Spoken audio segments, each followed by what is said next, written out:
The following podcast contains naughty language and ridiculous situations. Listener discretion is advised. 2 points of interest tonight. First of all, yesterday it was announced that Elvira, Cassandra Peterson's book, Cruelly Yours, is going to be hitting the shelves on September 21st of this year. I cannot wait for it to come out. It's been a long time waiting. Wolfie and I, we ran a Q&A with her a couple years back, and she was talking about it then, and it looks like it's finally hitting the bookshelves finally on September 21, so we'll be looking forward to that. Also, in late June, early July, NECA will finally be unveiling the first of its Universal Monsters line. And it's going to be awesome. They're going to be breaking out Frankenstein. It's going to have a bunch of goodies. It's going to stand about 7 inches tall, and it's going to be in classic black and white, as we all love. And like I said, it's come with a bunch of goodies, a bunch of hands, a bunch of heads, shackles, and even daisies. So look out for that. Go to necaonline.com to check that shit out. And welcome to Trick or Treat Radio.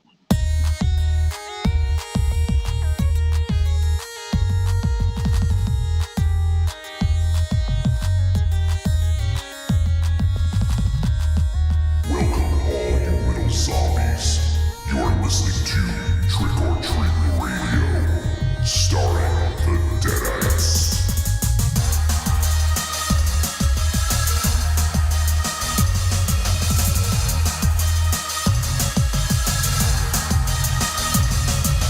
Welcome to episode 446 of Trick or Treat Radio. Trick or Treat Radio is the world's most dangerous podcast and is recorded in front of an undead studio audience here at Castle Wolfenstein, also at the Lair of Lost. Is there anyone Raven there? Shadow. Yeah, is there anyone The there? Lair of Lost Raven Shadow. The Lair of Lost Hosts. Also at Casa de Zero and the Lair of the Gods. We're live on episode 446. And tonight we're going to be talking about The Queen of Black Magic, a 2021 remake of the 1981 Indonesian film, directed by Timo Stambol and Chemo. I'm mixing up my Mo brothers. Chemo Stambol and written by Joko Anwar. Excited to talk about this one. And now we just shoot the shit for a little bit, but this is MZ. You had some exciting stuff in the intro. I'm glad you claimed the intro over Aries, who was trying to wrest it away from you. Yeah. We had a bunkhouse brawl for that intro, and I came out on top. Oh, I don't know about that. I think he let you. It's like a Royal Rumble, and he just hopped over the top rope because he was bored. Hey, I'll take any win I can get. Those are the only wins you can get. Yeah. I don't care. A win is a win. So, I hope we don't have another of Monsters Heroes Coffin Corner. I didn't really check much this week. There's really nothing of note. Some celebrities died, but nobody that we care about. No one you care about. Wow. No one that of any consequence. Nobody in the horror world, I mean. Nobody that did any contributions to the horror world. No, nothing. Okay, well, good, because we had a bunch in a row, so it's good that we don't have one this week. I'm actually kind of happy about that. So, yeah. We have a few people checking in. Creepy Girl is watching from the beginning. Normally she's working, so that's good. And Corny says that he's finishing the film up right now. So I think Corny will probably be joining the live show soon, but he's watching the film. Is him and Raven Shadow like talking as they're finishing the movies? Wait, do you think that's what he's doing? You think he's finishing the movie? What's the bet that that's exactly what's going on? I don't know if anyone's going to bet against you. I mean, he came in earlier before we came on, probably just to reassure us that we know, that he's here. Yeah. And it's been at least 5 minutes since then. Yes. So he's probably watching the rest of the film. I'm willing to put a bet on this one. He did pretty up his hair a little bit too, so. Yeah. Oh man, it's but MZ. So the stuff you were talking about, the NECA Frankenstein, pretty awesome. I did see that before you had mentioned it. It looks really fucking cool. It does look good. It does. I kind of wish the figures were maybe a little bit bigger. Hopefully maybe like a 9-inch or a 10-inch figure. What But size? 9-inch or 10-inch No, figures. Yeah, but what size are they? 7. Oh, okay. 7 inches too small for you? 7 inches for a figure. What are you, a size queen? Okay, yeah. Trying to get me into that fucking trap. But it looks awesome. It's got like 3 head sculpts, which is insane. Yeah. I mean, they're pulling out all the stops on this one, and NECA is traditionally pretty good when it comes to this sort of thing, anyway. So I just might have to invest on this. Yeah, I mean, pretty sweet looking. you're gonna get. I can't wait for Bride of Dracula. Bride of Frankenstein. Rather. Bride of Dracula. That one is gonna be. That I might have to buy 2 of those, one to take out of the package and one to keep in the package, because I love Bride of Frankenstein. It's my favorite Universal monsters.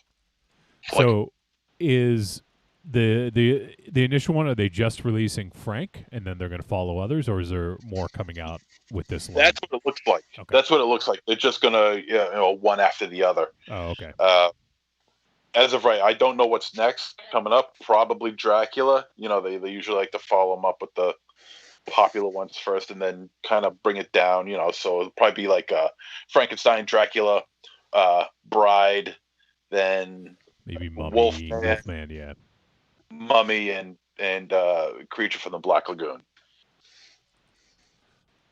But they're all going to be awesome. I can only imagine how great those are going to be. Yeah, no. If the Frankenstein one looks that good, I can only imagine what the others will look like if they do them. Yeah, it's gonna be great. And also, that Elvira book is pretty awesome. That's been announced. Was there? I can't remember. Did you mention a release date? September 21st. Okay. I think it's about it's a little under. It's like 276 pages. It's going for about $15 from what I understand, which is pretty cheap considering. And it's a document on her life, an autobiography, and it's high time, because she did when we did the Q&A, Wolfie. She did drop a couple of hints about her life that she wasn't going to reveal at that point, but she was going to reveal in her book. So I'm anxious to see what she's got in her autobiography. It's going to be an interesting read and a fun read too. Yeah, I'm sure. I mean, she's got countless stories, right? Oh my God.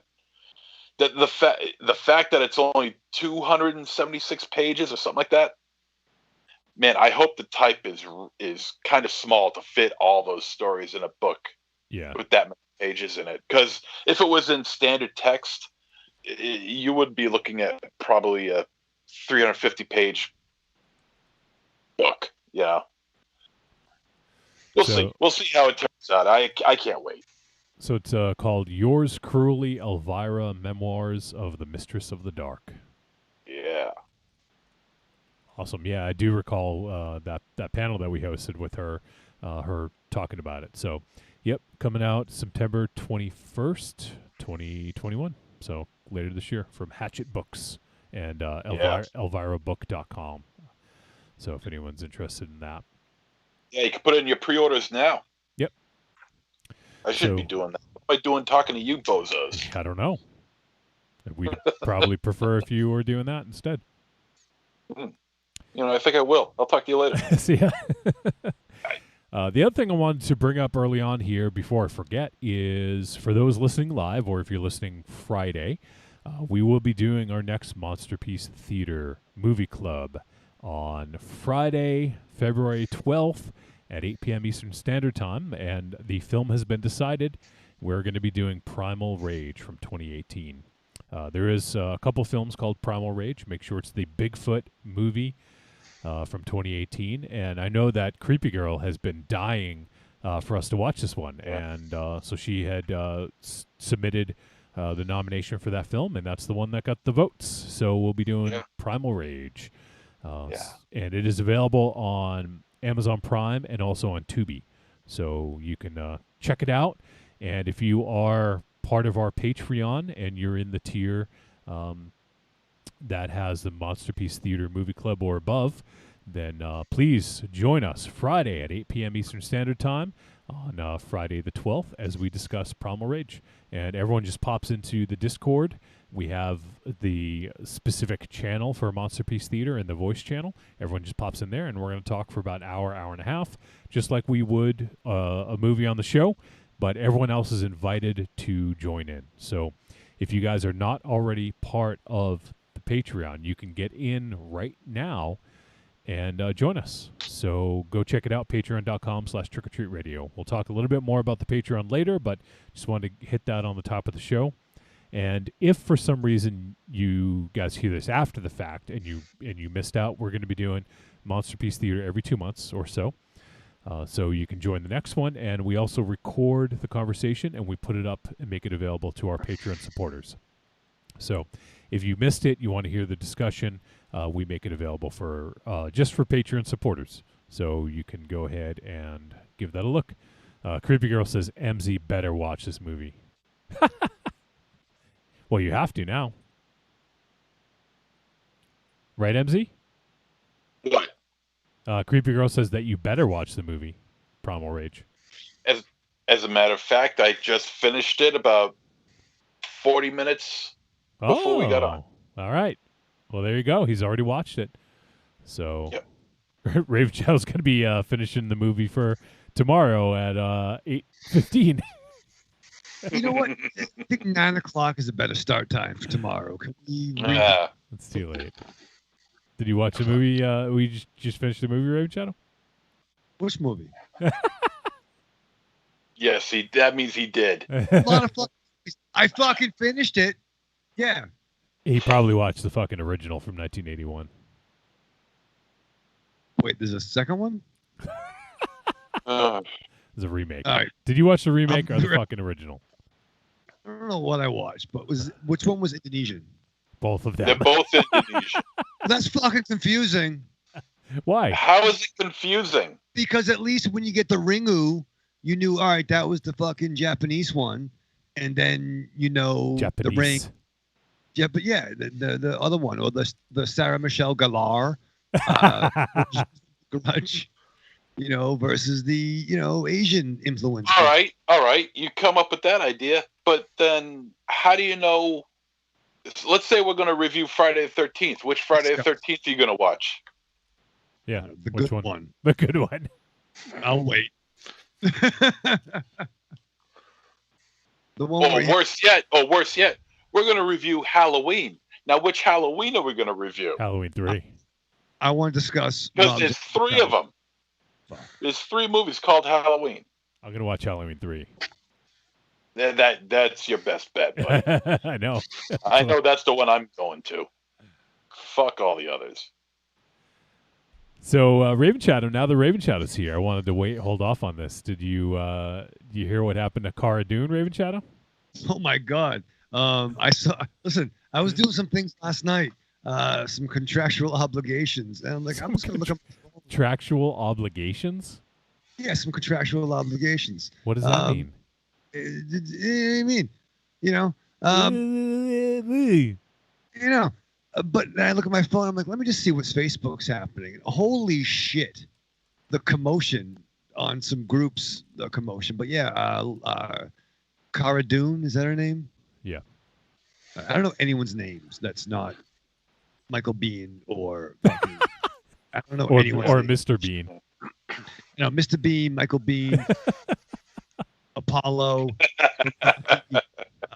Bill Burr, I don't know anyone's names on this fucking show. Mitch Hedberg. I don't know who that is. I don't know anyone's names, but the Kurgan, he was in The Mandalorian. But yeah, so there's been some commotion in the galaxy far, far away. Apparently, even Siths and Jedi shouldn't post on the Twitter or the Twitter. Or the sheeter, or the shitter. Yeah, that's what MZ does. He posts on the sheeter. Yeah. I didn't know. I mean, so is that she's really a bad girl? So she apparently, from what I gleaned, she is a Holocaust denier. She is supports the fact that Trump won the election. She doesn't believe in wearing masks. She thinks COVID is a hoax. So yeah, and she has no trouble talking about it on social media. So she, in other words, she's a full-fledged moron. So in other words. she didn't. I not that I give her any credit, but she didn't post this on her own. She retweeted someone or regrammed. I don't even know. I think it was on. I don't know if it was Instagram or Twitter. I forget. But anyways, she reposted something from somebody who basically said that being how do I say this judiciously, being hated for your political beliefs is the same as Jewish people in Auschwitz, basically. Right. It was comparing being a Republican now is like being a Jewish person. Yes. Which is insanity. Not true.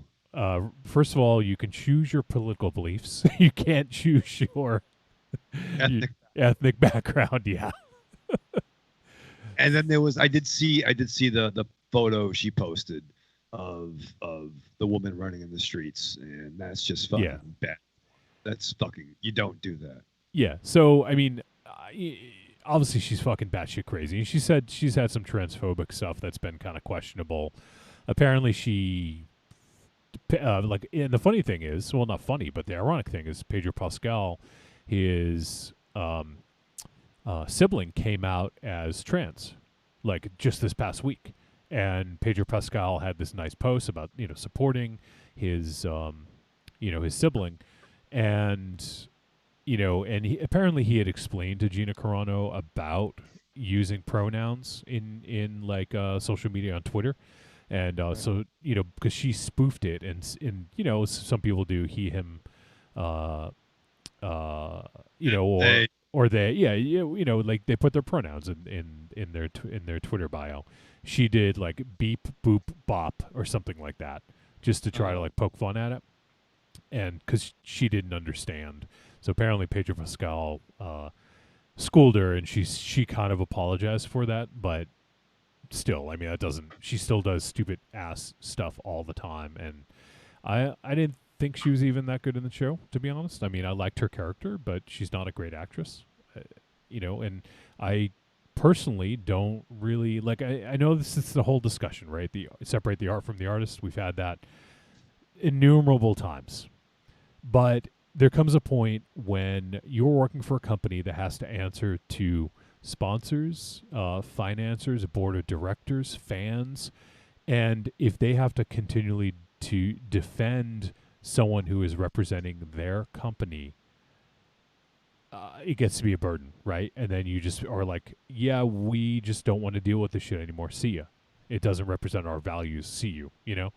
That's their prerogative, right? I mean, it's a hard thing to do. And it could be a whole different conversation, but I mean, there is a thing even morality clauses that goes back years ago. Yeah. If you were on a kids show, maybe you shouldn't appear in Playboy. I mean, I'm throwing that as an example. You know what I mean, or shit like that. Yeah. Yes, you could have your thoughts, but then again, why do you tweet them if that's the case? You know how the story ends. Right. Right. Does. There's been so many people who have found this out recently. Have you guys heard about Army Hammer? Yeah. Oh yeah. What's going on? Yeah. Apparently, he is. If he's not a cannibal, has cannibalistic fantasies. Wait, what? That's Let not. me just say that I'm not a big fan. Okay. Okay. Leave cannibalism to the film. Okay. Leave them in the movies. I love how MZ Preferably, had to defend himself immediately. preferably in the Amazonian jungle. Okay. or maybe in Baltimore. But other than that, forget it. All right, so MZ got a little defensive there when we mentioned cannibalistic fantasies, but I am covering my ass. Are you locking your freezer too? yeah, no shit. I mean, this whole Gina Carano thing. All this aside, I mean, now that there's the rumor going around that Lucy Lawless is being petitioned to replace her. It's not a rumor; it's just fans saying that. No, there's a petition. Yeah. Or there might be a petition. People want to see Lucy Lawless, which was kind of quick. I mean, that they decided on Lucy Lawless, as soon as they decided to oust Carano. But I'll tell you, that irks me to no end. I don't care what the project is, and this is apart from Gina. This is apart from Carano's tweets and all the stuff that she's been saying and posting and everything else. Just on a subjective level, with me. Yep. Nothing irks me more, and generally speaking, nothing irks me more than watching a series or a film that's getting sequels and having some other actor or actress play a role that was originally played by someone else. That irks me to no end, and it doesn't matter about whether or not it has to do with contracts or if they're sick or dying or dead or anything like that. It's just something about that. It just irks the hell out of me. I mean, honestly, the cleanest thing to do is just write her out of the story. That's it. Exactly. Well, her character, her story was done. They don't really need to revisit that character. True. Yeah, I mean, wasn't she? I did some reading based on it, but wasn't she going to be announced as maybe being one of the leads in? I don't know how many fucking Star Wars spinoffs. They were going to do a spinoff with her, which, that character in the world, in the planet that she existed on, could have been a good story. That character with the Carl Weathers character policing that world, that could have been a good independent story. But we're never going to see that.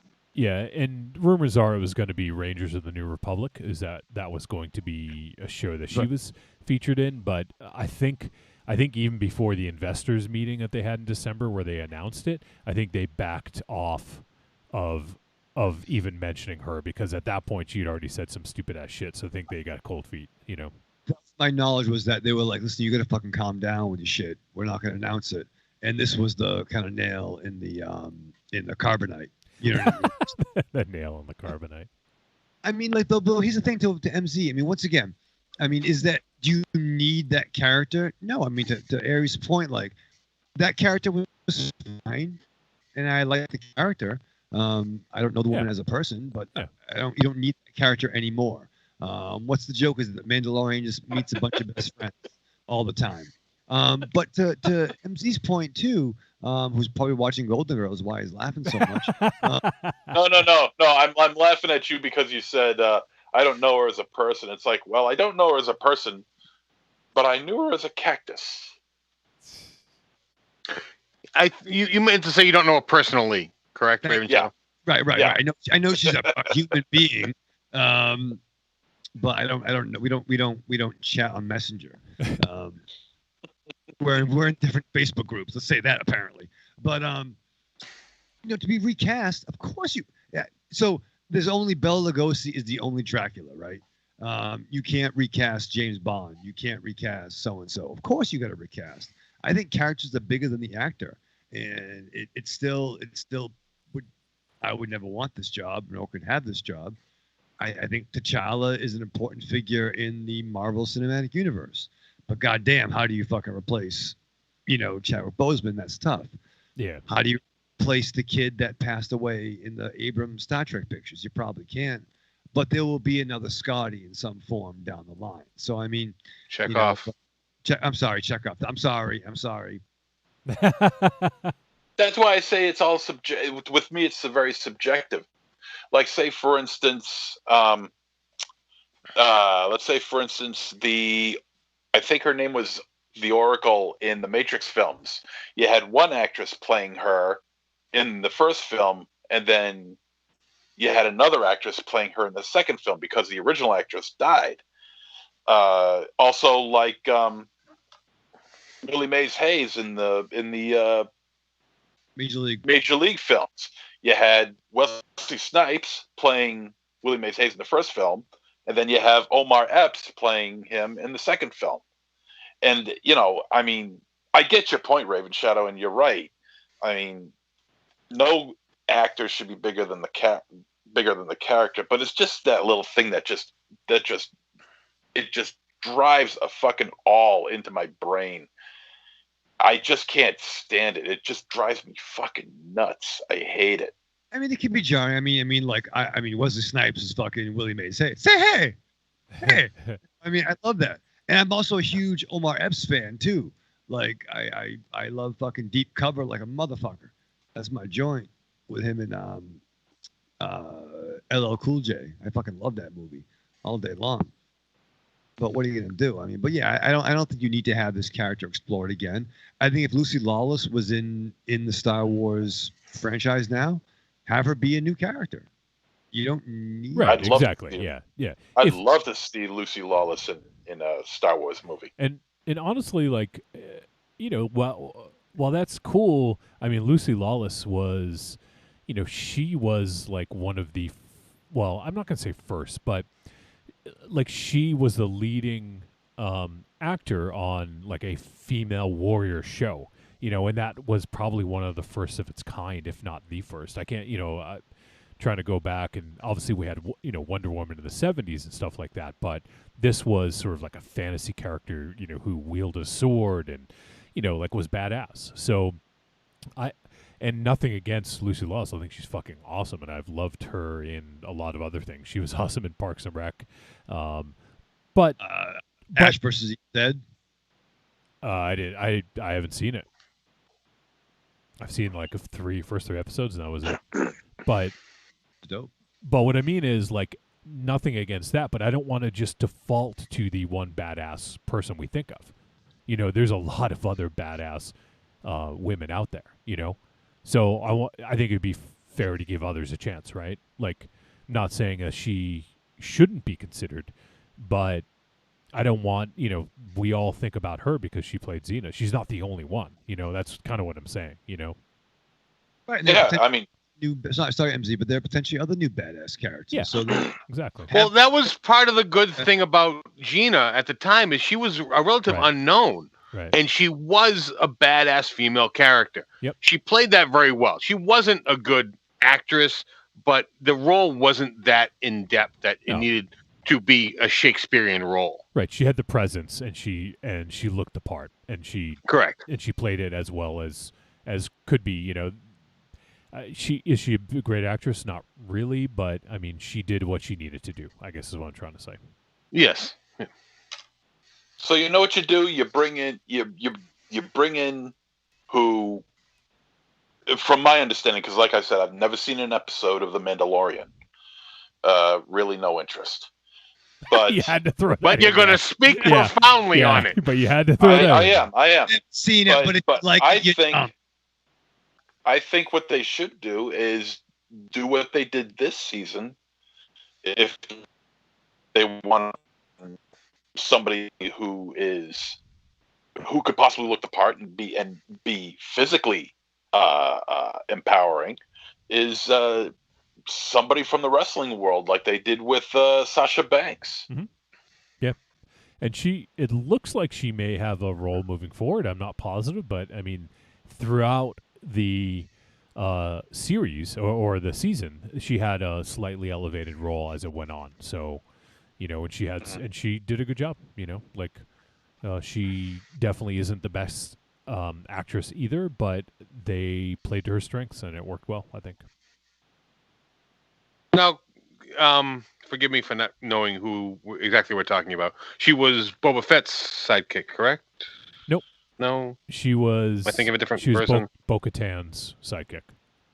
Oh, one of the that other okay. Mandalorians. Yeah, she had Yep, the braids across the head. Yeah. Sorry, I forgot. I knew she was in it. I just couldn't remember who she was. Yep. My bad. Yep. Yeah. So, I mean, yeah, maybe but I don't think we even have to go to the wrestling world. I think there's just a lot of other women out there that are just badass. So, I'm sure there's no shortage of badass women on the show. So it's it's not like if they don't bring a new one in. We have Bo-Katan, we have Casca Reeves. We have Ming-Na Wen's character of Fennec Shand. So there's a lot of badass women on the show as it is. You know who I would love to see get in Star Wars in a show that you don't watch. I'll never watch. Exactly. Yeah. It's just for the sake of her getting work again, because I don't think she's been acting lately. Long Gene Silver. Long Gene Silver. No, not Long Gene Silver. Hey, shut the fuck up. She was just inducted into the AVN Hall of Fame, so leave her alone. Kudos to you. Kudos to Gene Silver. And no, Cynthia Rothrock. I would love to see Cynthia Rothrock. Well, and to be fair, she was the badass of 80s B movies, right?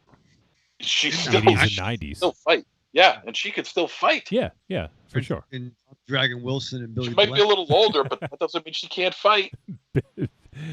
Billy Blanks is blowing up all over again. Oh my God, Billy Blanks, he's blowing up. Yeah, is he period. really? He got fat. Yeah, he did. Yeah, he got a little chunky. Well, he had some snacks in the off season. What are you gonna do? He had some snacks. Billy Blanks. The races take off the uniform. What are you gonna fucking do? Jesus. Good for him. Good for Billy Blanks. I want to hang out with him. I do too. He looks like 2002 on Ahmed Johnson. Oh my God. Lumbering around. He was Ahmed Johnson was awesome back in the day, but he got bad quick. I don't know what it was. He just couldn't move around anymore. I don't know if he got injured or not. Yeah, he put on a ton of weight. You're a big Ahmed Johnson fan. I'm going to give you the Pearl River Plunge, MZ. I'm going to give you the Pearl River. You like You that? Pearl necklace. What do you think of that? Yeah. Jesus Christ. But yeah, she screwed the pooch, man. That's a lot of fucking merchandising money. You fucked up. You couldn't fucking. Yeah. Why do you tweet? And Listen, Johnny fucking pulled me out of my fucking cave to be on the Facebook because of the fucking show, right? So here's the fucking post you get from me. You get fucking pretty much it's sharing lost dogs or lost cat photos. yeah, you do that a lot, which it makes me sad. I think it's good. I think it's good what you do because you're boosting the signal. But I always see it. I'm like, oh. Yeah. Right. I share immediately when I see it. And I know you do, and there's a handful of people that do share that. I mean, none of them are Aries, but no. There's a lot of friends I have that's not Aries that share that. Try to find animals. I will do once a year. I will give everyone a thank you for the birthday wishes. I will occasionally share the Trick or Treat Radio posts and my triumphant appearances on other podcasts. And then I would hey, I like Wonder Man 2, or as well, or I would just maybe jump in on something. That's it. You know what I mean? Sorry, was there a point to this? Yeah. So are you praising your restraint? Yeah. Yes, we should all praise my fucking restraint because there are things in my head that I don't fucking get out. So what I'm trying to say is you don't gotta always post your hateful, meanful shit. Save that for fucking your holiday dinners. You and your family. Well, everyone is entitled to say. Everyone feels like they're entitled to everyone hearing their opinion, and they think their opinion's better than everyone else. So that's what people think, Raven Shadow. You know what? I don't know. If you're gonna fucking apologize for it, maybe don't post it. Yeah. Opinions are like assholes. Everyone's got one, and they all stink. It's true. Some more than others. Yeah. Oh shit. All right, so yeah, there you go. I knew we'd talk a little bit about that. I kind of want to get back to Army Hammer. Like, what is this fucking cannibalism shit? So here's the thing, like the vet that I know about Army Hammer, who I think that guy was like on the cusp to like he could be the new Batman or he could be this guy. Yeah, no, I mean he was becoming a big star. He was in MZ's favorite movie, The Lone Ranger. Lone Ranger, yeah. I dig that movie, man. I don't give a shit what any of you jackoffs say. That's a fun movie. It really is. It's not. It really is. I will say this: I watched that with Music Quest, Bob, and it was way darker than I thought it was going to be, and it wasn't terrible. And wasn't he also the spirit in the movie that should have been Sin City 2 that Rodriguez and Miller did? I think so. The spirit is what you're talking about. Yeah. The only good thing about that picture was fucking Sam Jacks and this Black Widow. But so I saw it in a couple of People magazine that like, oh, Army Hammer is fucking having a hard time. But what's this fucking cannibalism? That's outrageous. All right, I found an article. I'll just read real quick so I can summarize it. 1 month ago, Army Hammer was thrust into the spotlight after allegedly exchanging messages with women that detailed sexual assault and cannibalism fantasies. Shortly after, disturbing videos that were reportedly from his private Instagram account began circulating. While the star's rep calls the allegations against him untrue, the controversy continues to unfold as Hammer is in the middle of a divorce and custody battle with his wife of 10 years.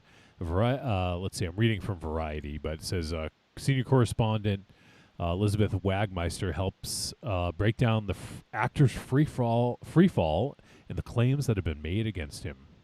So there's a video. I'm not going to obviously play the video, but so sexual assault and cannibalism fantasies. Yeah, it's pretty out there. Don't do that. Don't do watch that. Don't fantasize. No, I mean, I think there's some things. I mean, once again, if you're like, I'm gonna plow your driveway, and then like the girl comes out and like, oh, Aries, I need some plowing over here. And that's a good fantasy for you.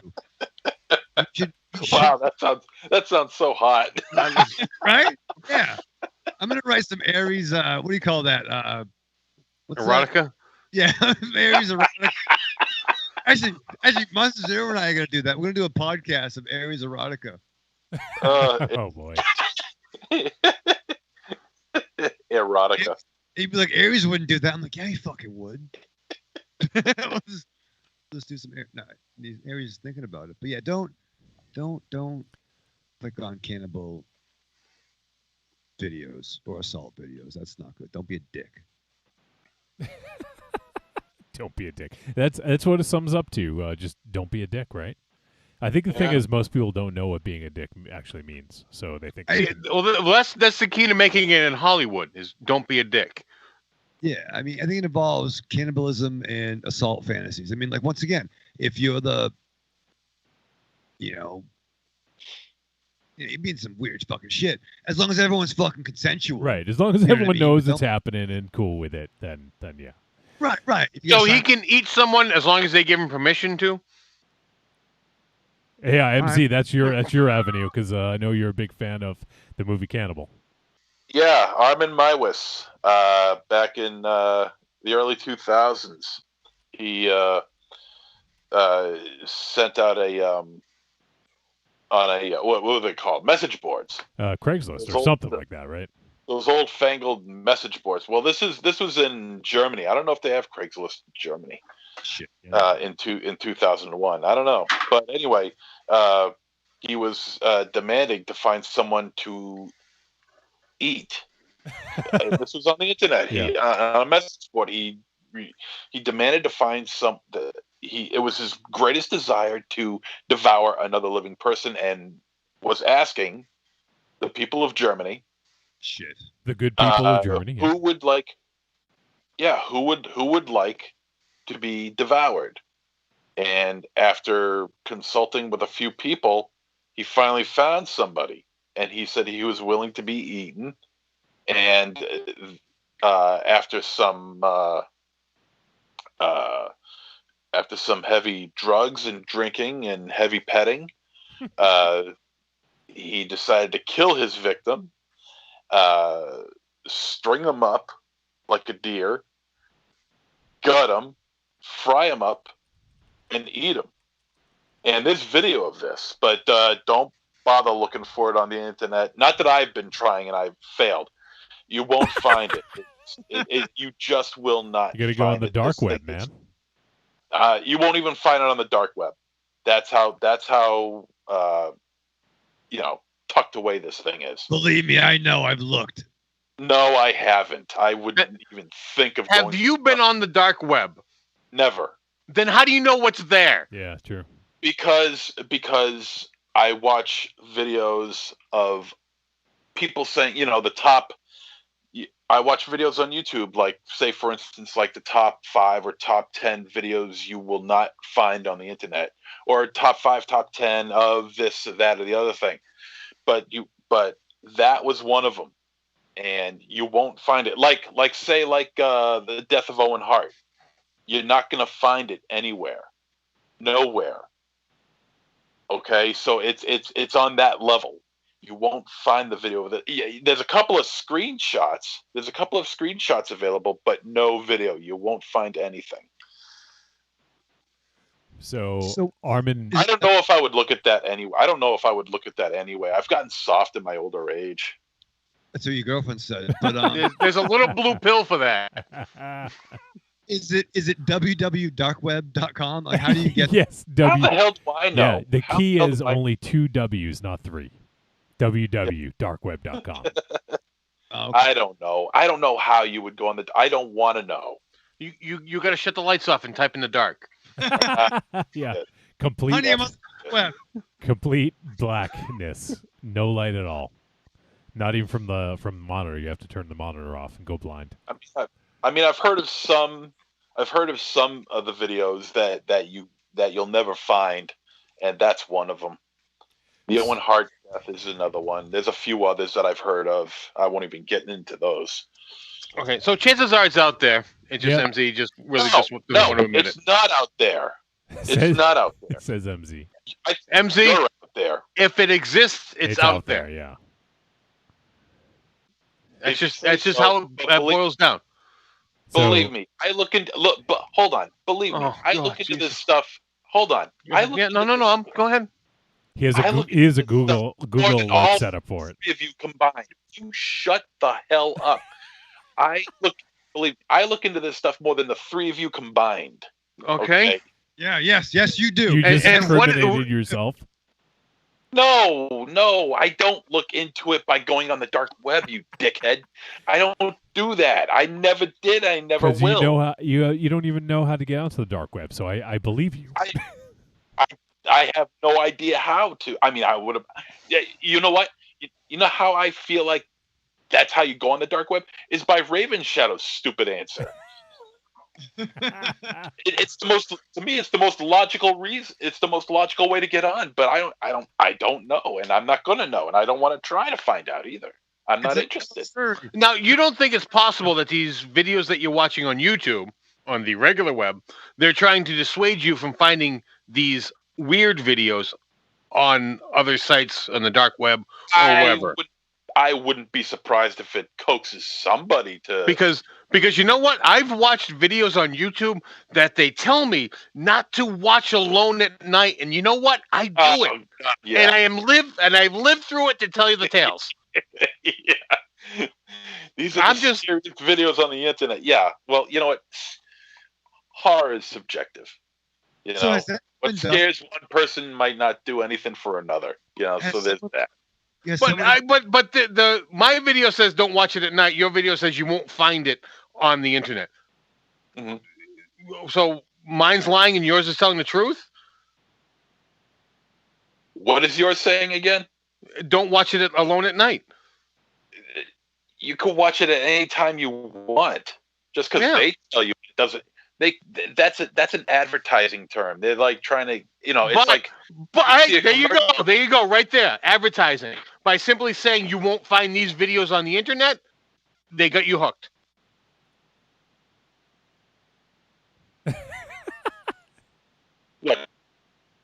Just I've seen more than one list, dude. I don't care, but it's I've a way to seen reel you in. I've seen several lists that say, these are the videos you will not find online. And But by the simple fact that you keep on watching that, they've got you. You're the demographic. Because it's an interest, but not an interest to the point where I'm going to seek these things out. Exactly. You are their demographic. They've hooked you in, and you're watching their video. Yes, they've hooked me in. Yes. I'm so addicted.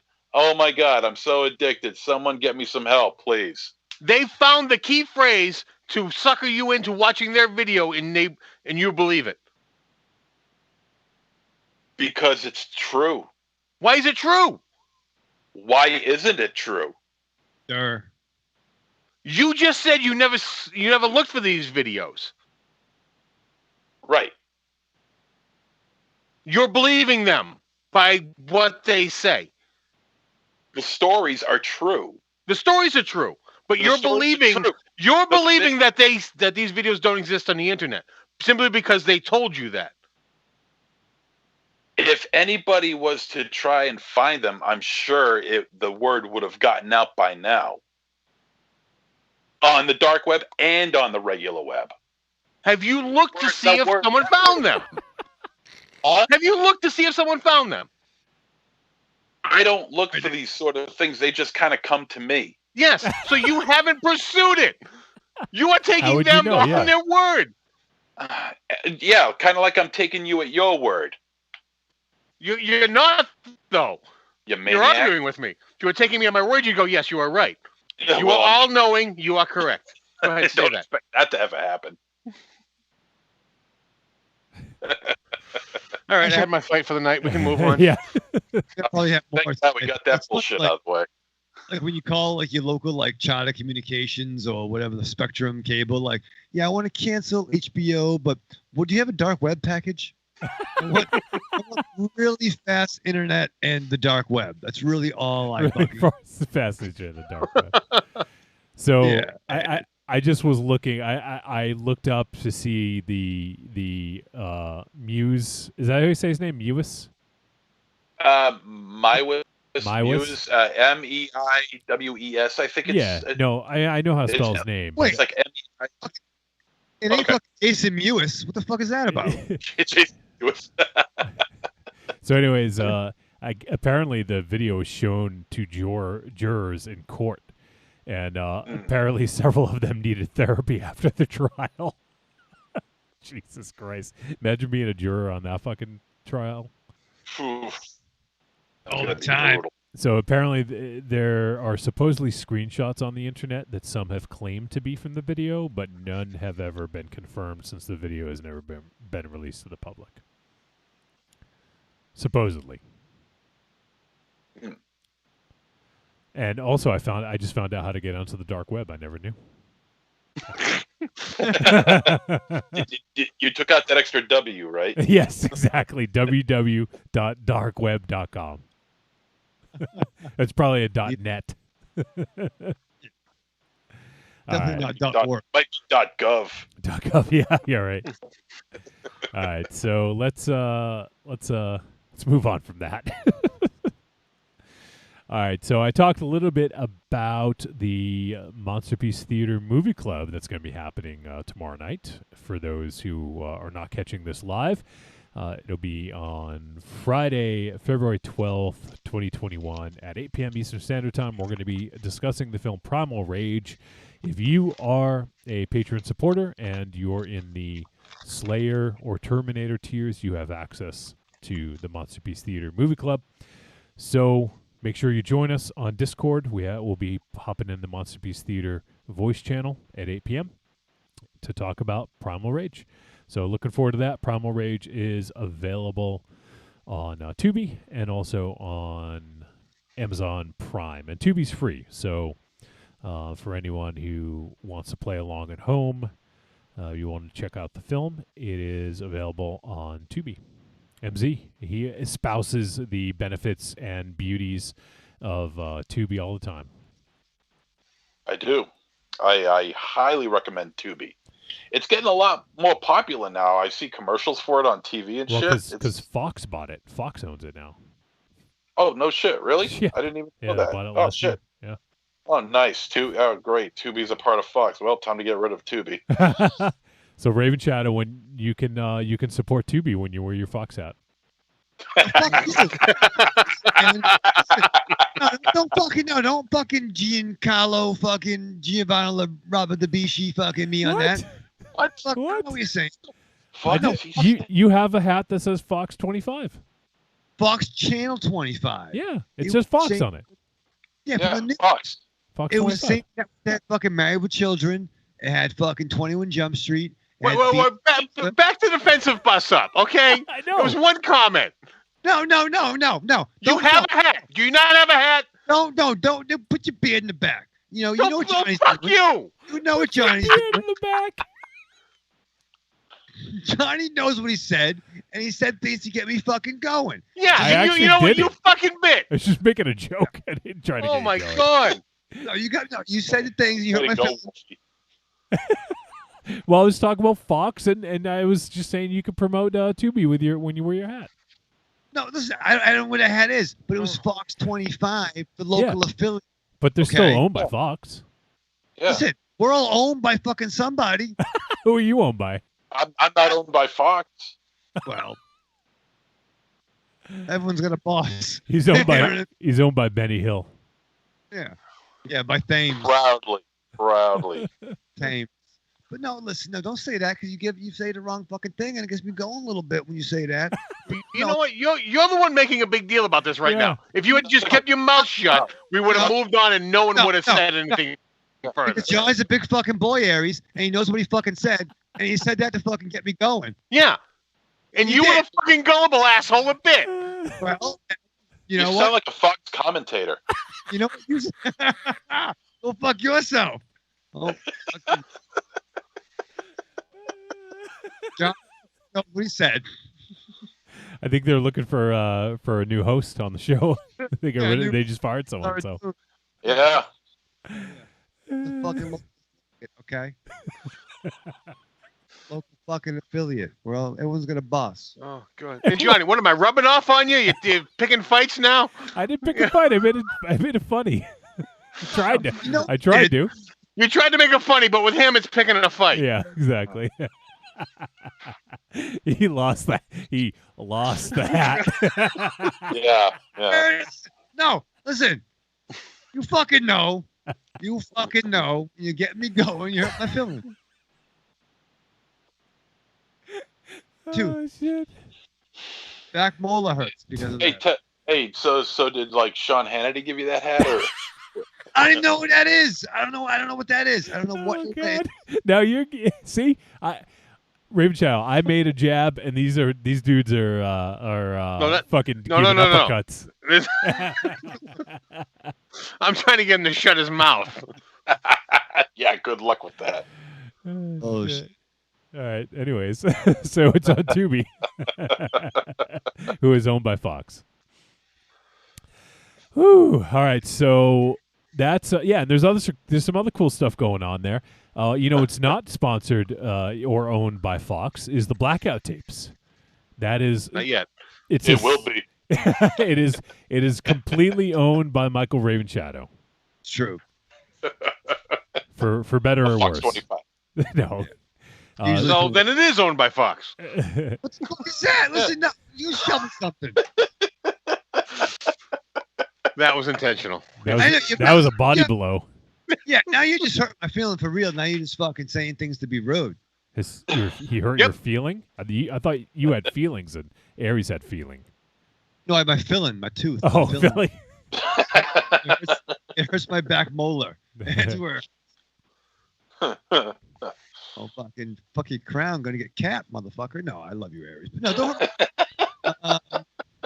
No, I love you, but no, you do really good with the shoveling. But Go ahead, Wolfie. Okay, so we're just trying to wrap up. So anyways, so join our Patreon, patreon.com/trickortreatradio. We just released our new Patreon exclusive episode at the beginning of the week. And since February happens to be the shortest month of the year, we decided to highlight some great short actors. It somehow made sense in our heads. It somehow seems tasteless when I talk about it. But yes, so we talked about some great short people, films featuring short people, and we had a pretty good conversation. We named some great films. So that is our latest episode of Aries. He's just now finding out because he wasn't there. I am so thankful I missed that. We talked a lot about Time Bandits. Oh, God. No, I am so glad I missed that. It was a good conversation. I would have. We were glad you weren't there either. But yeah, I know. I would have got myself in so much trouble. Oh, God. MZ didn't even bring up Bridget the Midget. No, she can't. Yeah, virtually no porn or anything like that. No small people porn, yeah. It did. Can I tell you what popped into my head way too late, and that would have been awesome? What? That if I brought like a dashboard mount for my phone and podcast from my truck. Oh, that would have been awesome. Actually, see? Well, and try to carry on a conversation while working. I think if it... Oh, sorry. What? The next time I think if it lines up, I'm going to try to do that. I need to have a mute button for you though if that happens. if there's loud noises and. Well, that's what I mean. It would have to be like a trial thing to see if we could do it, and otherwise, just hang up on me. But I was like, you know what? I'm plowing during because I got the alert that you guys went live. Yeah. I was like, I'm just in my truck. I was like, I could be like talking to these guys if I had a third hand, but no. That would have been awesome. Picture trade in that third leg. Yeah. I picture Rollins doing the off-road tattooing, and you just like driving and saying like Mod Zero stupid, yeah, and throwing stuff in. It would have been great. So we had a fun discussion. So check that out on the Patreon, and also we've been some discussions about blackout tapes. Raven Shadow will have an announcement pending soon, imminent. Yes. We'll do another one soonish. So, but keep an eye out for that. If you're not already a Patreon supporter, go check it out. Patreon.com/trickortreatradio. Also, you can support us a couple other ways. One of the easiest ways, you go to trickortreatradio.com, scroll down, you look for that Amazon logo, you click it, it's going to bring you to Amazon. It's going to input our affiliate link. You can buy tons of shit. Everything you purchase gets attributed to us. It doesn't cost them any extra, though, Raven Shadow. But it's another way to help keep the lights on. And finally, you can go to trickortreatradio.com, click on store. There, we got some digital goods. We got the greatest hits of Trick or Treat Radio, volumes 1 through 3. And we've been doing the show for 8+ years at this point. You probably haven't heard everything. If you want some highlights, lowlights, midlights, everything else in between, you check out those greatest hits, and you get a nice little sampler. When you get Valentine's Day, Raven Shadow, you buy one of those sampler candy, boxes, right? The Whitman sampler. Whitman's sampler. Yes, you get the Whitman sampler. You gonna get one? Am I? No, I got. You find the marshmallow or the cherry scent. It's nice. Yeah. What's your favorite? I like to go in and squeeze them a little bit and find out. I mean, but it's nice to have the chat in the top. But no, I like the with cherry. That's nice. Any kind of cream, the chocolate makes me smile. All right, there you go. It's a fucking hard caramel that'll fucking. Yeah, there's some that are just fucking terrible, right? Yeah, it's fucking eating. You take a bite and it's like, you guys remember Tom Hanks in Big when he eats the caviar? And he takes the napkin and wipes his mouth out. Yeah, it's like that. Yeah. So, but there you go. So if you want a sampler, you can go check out the greatest hits of Trick or Treat Radio volumes 1 through 3 and buy them. They're $3 a piece, $3 a pop.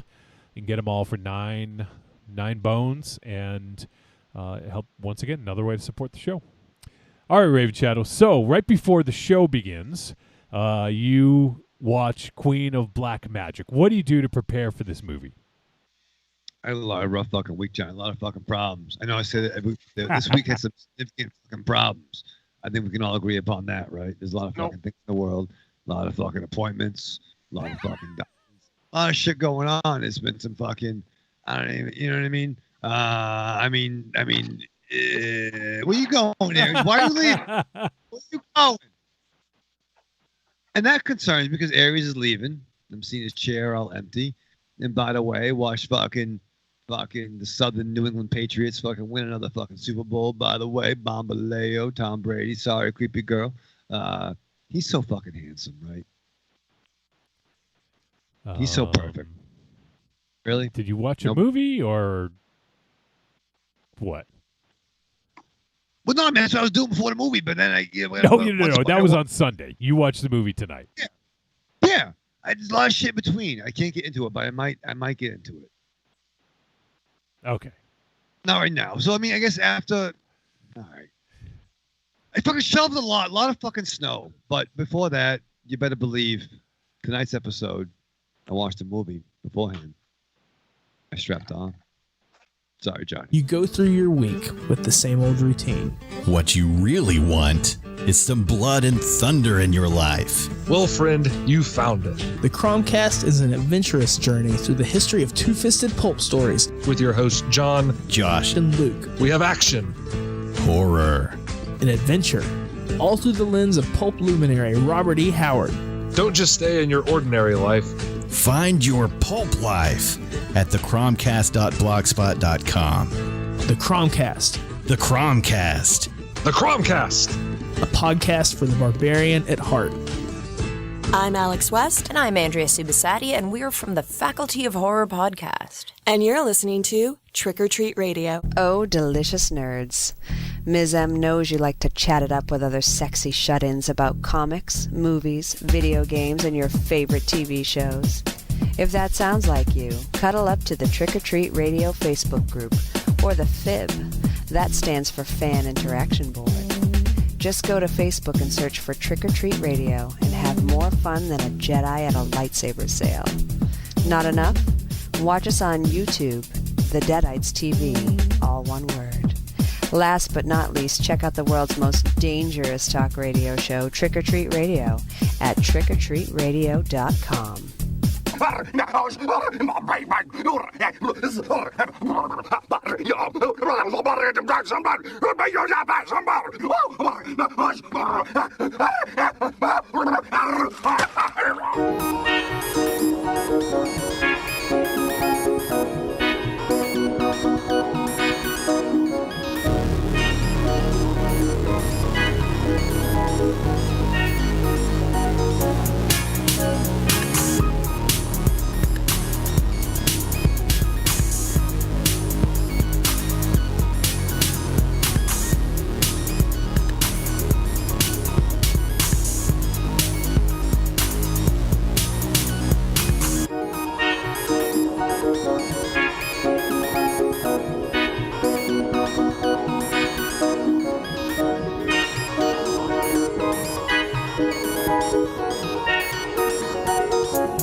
We're back on Trick or Treat Radio.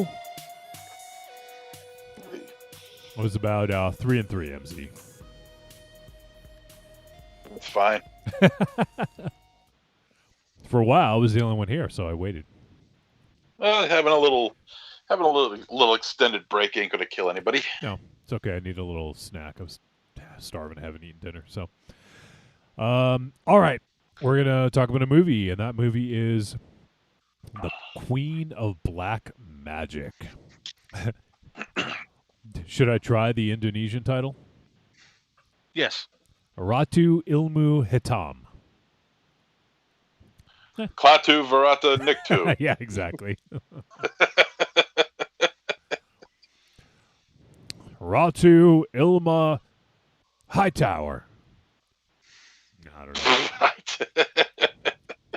So this flick just got released on Shudder. It was, I believe, it was a release in Indonesia last year, but it got a exclusive release in the States here on Shudder, and it is a horror mystery thriller, hour 39 minutes, and it's directed by Kimo Stambol and written by Joko Anwar.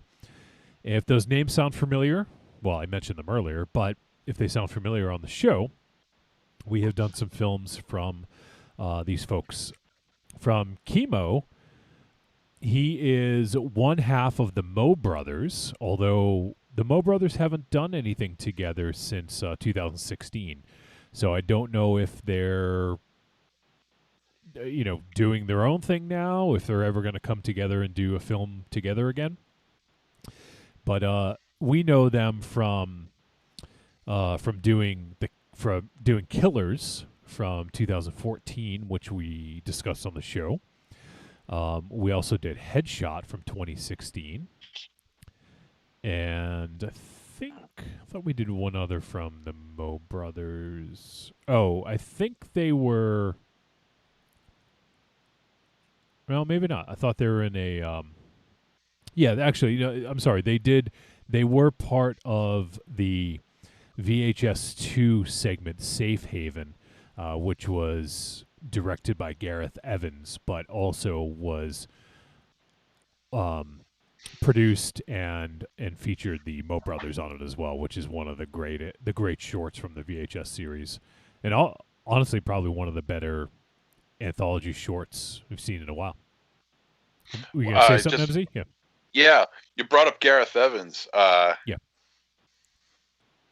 I think he's just been slated to do the Face Off reimagining. Interesting. Let me check on. I could be wrong on that though, but well, he had a TV show that I think it just played here in the States. Gangs of London.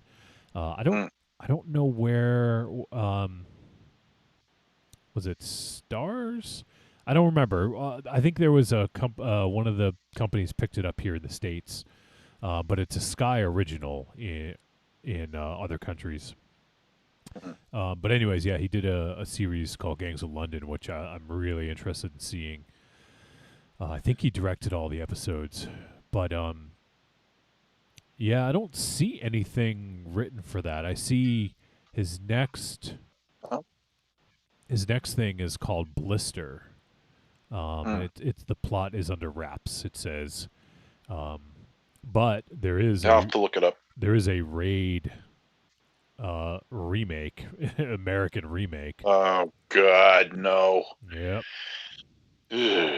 He's not doing it, of course, but it's going to be directed by Joe Carnahan, who what has he directed? I can't think of anything off the top of my head. Oh, he did Smokin' Aces. Do you like that movie, Raven Shadow? It did have my boy Jeremy Piven coked out in a robe doing magic tricks, I think. That was one of those crazy ensemble casts where you're like, this movie should be awesome, but they're usually not. You know what I mean? Yeah. So let me see here. So yeah, he did Smoking Aces. He did the A-Team movie from 2010, and he did the Gray, which famously Mars would never watch. He's done some other stuff as well. Does some TV stuff, but looks like he is. He did a movie called Boss Level, which I remember hearing about. Oh yeah, that had Frank Grillo, Mel Gibson, Naomi Watts, Michelle Yeoh. Yeah. Okay, yeah. So Joe Carnahan is doing the Raid remake. Just don't know why he needs a fucking remake. It's literally perfection. It's like cinematic perfection. Right. If you needed a remake to Raid, watch Judge Dredd. Watch Dredd. Yeah, or watch the Raid 2. Watch Raid 2. Right. Which I mean, and I love Dredd, but right. I mean, you don't need that. You don't need like you don't need a Wizard of Oz reimagining. So, anyways, I got off topic there a little bit, but it all sort of comes back because it's related to the Mo brothers, and Kimo Stambol has now been on his own, independent of working with Timo, who has gone on to do some great things as well, as we have found out.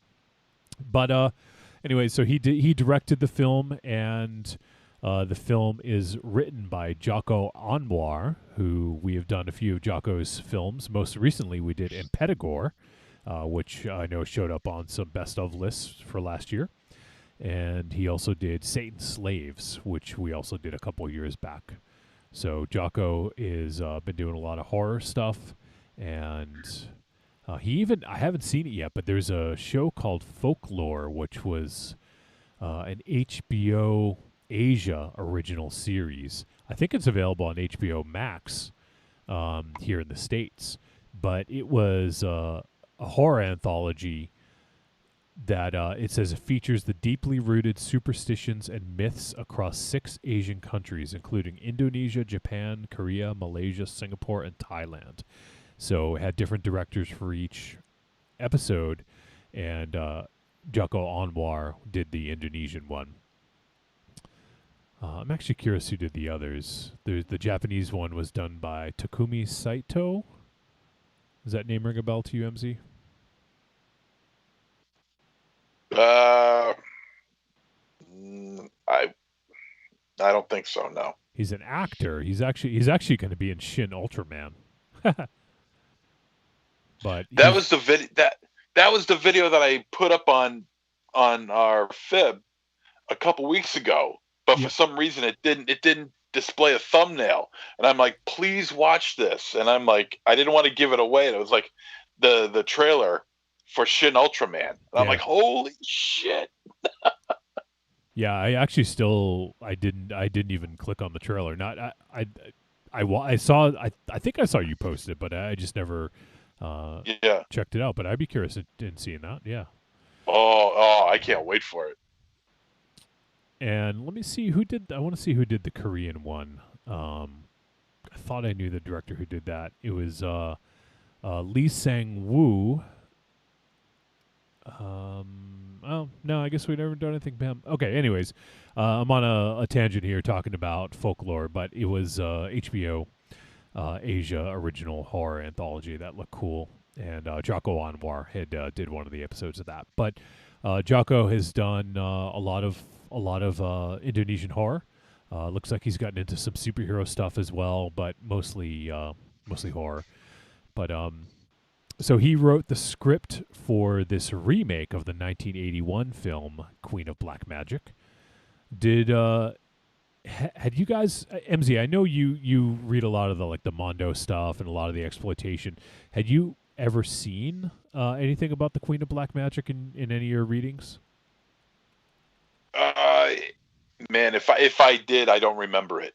Okay. I'm sure it's in there though. I would be shocked if it's not. Yeah, because it's supposedly sort of like a Mondo Macabre released on DVD. So just to give you an idea of, the label. Yeah. But let me check. Okay, MZ's gonna check. So while he does that, I'll continue to run down got a little bit of a belly there. I'll run down the cast. It has Ario Bayu, Hannah Rashid, Disti Zara, Muzaki Ramdan, Ari Iram, Ade Furman Hakim, Sheila Aishi, Tanta Ginting. Is that your nickname, Raven Shadow? Yes, I was called that. Miller Khan, Imelda, Therine. It's a pretty big ensemble cast in this. No one that I necessarily recognize. Ario Bayu looked familiar. I'm trying to think if I saw him in it. Oh, he was in Impetigore. I think that's where I recognized him. So one of the actors, the main dad, I believe, was in Impetigore. So, and the synopsis: families were terrorized at the orphanage. Someone wants them dead, apparently with black magic that is very deadly. She has a grudge, and she was also born because of the sins of the orphans who formed her into the queen of black magic. Kind of a meandering, interesting synopsis, but it works. So, all right, the queen of black magic. Are you looking it up, MZ? I am. Okay. If you find anything, let me know, but we'll start talking about this. Mm-hmm. So, as I mentioned, Shudder exclusive here in the States. And I guess some first impressions, we'll go with that while MZ looks that up. Aries, I know you're not the biggest fan of subtitles, and Raven Shadow, I don't know if you recall any of the other films that the Indonesian films that we've seen, but what was the early impressions of this film? Raven Shadow, you can. Oh, I was going to jump in. No, I don't know. You leaned into the mic, so I was going to let you go. I'm long. I'm like Riker. I just got to put myself somewhere. I'm just tall. I just bend over into shit. But no, oh God, why you fucking goddamn it, Aries? But no, I love my Indonesian brothers and sisters. Much like I've grown to look. Listen, I do that, and there's some fucking very attractive Indonesians out there in their film industry. I'll tell you that much. But no, I get excited for that. And when we do Korean pictures, because maybe we'll see something a little bit different, a little bit of a spin on things, and I like that. I mean, this movie, kind of going into it, it was like an Indonesian X-Mansion of Doom. I'm going to go on record right now and say that Raven Shadow didn't watch this movie in its entirety. Why? Why? No, because you spent 5 minutes explaining that this movie had a big house in it. It had a big house. It had kids that were orphans or had to be raised amongst themselves, and there was generational things about that. And there was headmasters, but like if you took there's Transformers in this. Those kind of headmasters. MZ don't give him a fuck. But no, I liked the family coming in and the darkness. And I think what this movie did, it established a location that in those films that you can't escape from. You can try to leave, but you come back. And that was kind of a running theme with this. And more you realize this holiday has some nefarious origins. Well, that wasn't really a running theme in this. That was what they discovered. How is that different? The fact that it wasn't throughout the whole movie, it was just in the second half of the movie. But they always came back to the location. They couldn't get out of the location.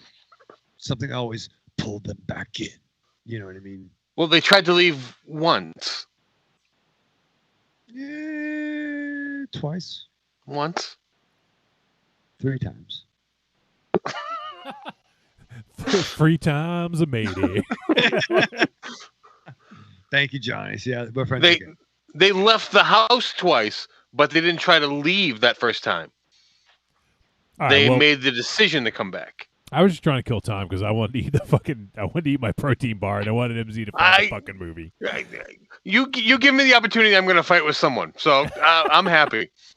By the way, we just solved a fucking mystery in the chat room. You guys remember when Mars got a copy of The Gray? I think he received a Blu-ray or a DVD of it. I do recall that, yes. Slagoth just said it was him. We never knew. We never know.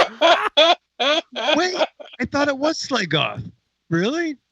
Well, apparently no one knew, or Mars never knew. He just got a random copy of the DVD or the Blu-ray. Yeah, I remember that a while back. Yeah, and he didn't know who it came from. That's right. He thought it was us, right? He was like, "It's fucking you." Yeah, he accused me.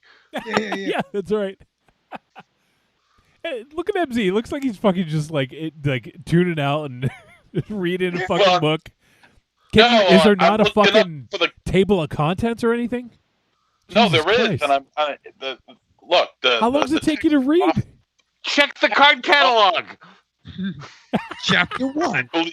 Don't you know the Dewey Decimal System? No. I'm here. There's a poster here for the Queen of Black Magic, 1981. So, What the fuck was that? That was Raven Shadow.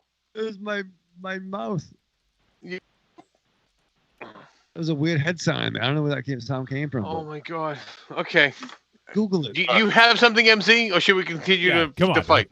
Just continue. Oh just my continue. God. All right, he's going to Jesus continue Christ. reading with those fucking studious-looking glasses on. All right, so I'm gonna stupidest looking glasses on. I'm going to go ahead and start talking a little about this movie. And this, I will say, this had a bit of a slow setup, not any slower than any other movie, but I think that it had a good setup. Like I liked the characters generally. I liked this family. Like they had sort of real interactions with like the daughter, talking about like her Instagram followers. Like I just like the dynamic between the family. I thought it was good, but the family was also kind of fucking like it was kind of like they were kind of mean to the fucking son, right? The young son. In the beginning, that was kind of a mean joke they played on him. Yeah, in the beginning, telling him that he was a fucking orphan, and he's like, "You're not my real parents." And then they just start laughing, like, we're just kidding with you. It's fucking mean, man. Yeah, that's what you do, though. That's fun. Yeah, but that's how you fuck. That's how you fuck a child up. Yeah, but I mean, not only did they do that, but after they, we're just kidding with you. But you know what? That's why you don't look like us. They just like piled it on. It's like, yeah, this kid's going to therapy. Yeah, exactly. Like, Jesus. But that kid, I thought that kid was awesome. Hockey. He was great. Yeah, like he really like just kind of like a good character, like really observant about things, and there was something like they really highlighted him to make it seem like he would like stand out a little bit over the others. And I just thought that they did a good job of showing off his character and how sort of personable he was with everyone, Yeah, I mean, he was talking about how how he's a very inquisitive little boy. He's interested in knowing about, I believe it was his aunt, who has a facial deformity that he was interested in knowing about, but I forget which other character was mentioning it, but they were talking about how I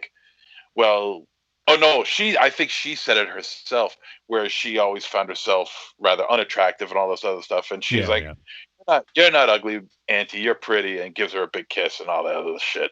Yeah. So I mean, he's a personable little boy, inquisitive, and a likable character too. At that. Yeah, I thought the family in general was fairly likable, and I liked the characters, and so they're going to visit this orphanage where the father lived when he was younger. I think Hanif, or they kept calling him Nif, where he grew up, and the sort of like I guess the patriarch of the orphanage. I don't know what you'd call him. But he was sick, And so they brought a lot of people back to visit him to kind of see maybe what could be his last days, right? That's kind of how it was framed, I think. Like maybe he was the headmaster, if you want to call it that, or whatever reason. Yeah. So they head back there, and they kind of meet up with. He meets up with the people he grew up with in, at the orphanage, and then they go in and kind of see the.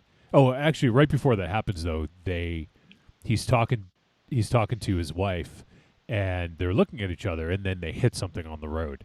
And they get out and they see a dead deer on the side of the road and assume that that's what they hit. But was it? So then as they get in, we kind of meet the other characters. We get a sense of sort of who everyone is. And I think they do a good job of giving you like quick... Like I thought the characters were established well. Like we had, I think her name was Lena... She was the one who didn't want to eat, right? Yeah, Lena. And so we got like a good sort of like just these one little sort of things about the character to make them memorable, right? Like there was that, and there was I can't remember the characters' names now, but the couple who were there waiting for them, they both had like sort of like deformities on their face, like the one MZ mentioned about the auntie. So, everyone sort of had a thing, right, to remember them by, which, with an ensemble cast like this, I think is really important. And what was jarring, too, was the one character that wore the face mask and rubber gloves, which stood out in particular during this time. Yeah. Where it was like, oh. Yeah, and that's a great call out. It's the other one I couldn't remember. I don't remember her name, but yeah, she, even the kid Hockey asked like, why are you wearing that mask? He's like, oh, like something about being sick. But it turns out that she got like a flesh-eating bacteria and is now like afraid of germs, and so each character had their own little thing, which I think really kind of just added to this, especially when you get a couple minutes on screen to really get to know the character on an ensemble cast like this. I thought it was really effective. So, that's just great shorthand, right? When you're making a movie with a lot of characters, that's what you do, and they did it well in this. So go ahead. That's nothing. You don't need. Sometimes you don't always need, everyone to have their own solo movie before they get together. Right. Sometimes you can just, hey, this is who these characters are, and if you're interested in more, then that's them doing their job and creating the character and the writing, Yeah. But if you know enough of, okay, she was germophobic. The one with the kind of the water heat scar had something going on. Yeah. We have a family returning who's kind of the Johnny Be Good kind of thing, where like he got out of the orphanage and had his own family. Now he has a wife and 3 kids. Right. And they're all coming back. So they're all coming back to their home in various points of their life. There's some folks who've never left. And so everyone has a reason to be there. And you get that sense in the dialogue. And you don't need more than that. Yeah. It's about to transpire. Right. And then we get a better sense of the characters as things kind of move on. And then Niff, he goes... I can't remember what brought him out there, but he goes back. He's outside, and he's looking at the car where they hit the deer, and he's looking at it, and he notices something, and he pulls out what looks like hair, right? Yeah, he had to go back for the bread. He had to go back for the bread because the bread was That's in the right. car. That's right. Yep.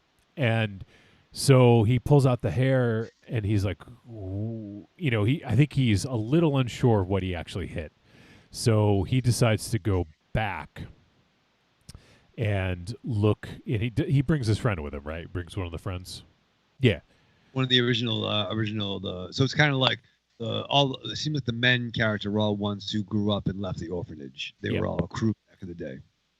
Yeah, so he takes one of them, they go back to mile marker 81, which will come up again. And there he sees the deer, but then his buddy is like looking on the other side, and he sees there's a unconscious girl there, and he's like, oh fuck, I hit her, and he realizes that was that's what happened because it coordinated with the side of the car and the hair and everything, kind of put it all together. And then as they see the girl, he notices that there's a bus off to the side of the road, kind of like in like a corn stalks or something like that, like cornfield or something along those lines. Yeah. And so, and they were also told earlier that there was only 2 kids at the orphanage that currently live there that left behind, and everyone else went on a bus to go somewhere. So you see the bus, and then they go onto the bus, and they see all the kids are fucking dead, like brutally fucking killed. Like eyes gouged out, yeah, slit necks, slit open. Yeah, just really bad. Yeah, really awful ways to die. It's pretty graphic, actually. Yeah, it really is. And MZ, I know you're a fan of this. Not that you're a fan of children getting killed, but the child violence in real life. In real life, the child violence is definitely a thing in this, big time. Oh yeah. It's almost up front. You know, it's particularly this bus scene. It's they don't pull any punches, man. No. It's in your face, man, and effective too. I think it's pretty well done. Yeah, it was pretty fucking creepy, and you know, just seeing like, and you could see there was like bugs or insects that were on the children.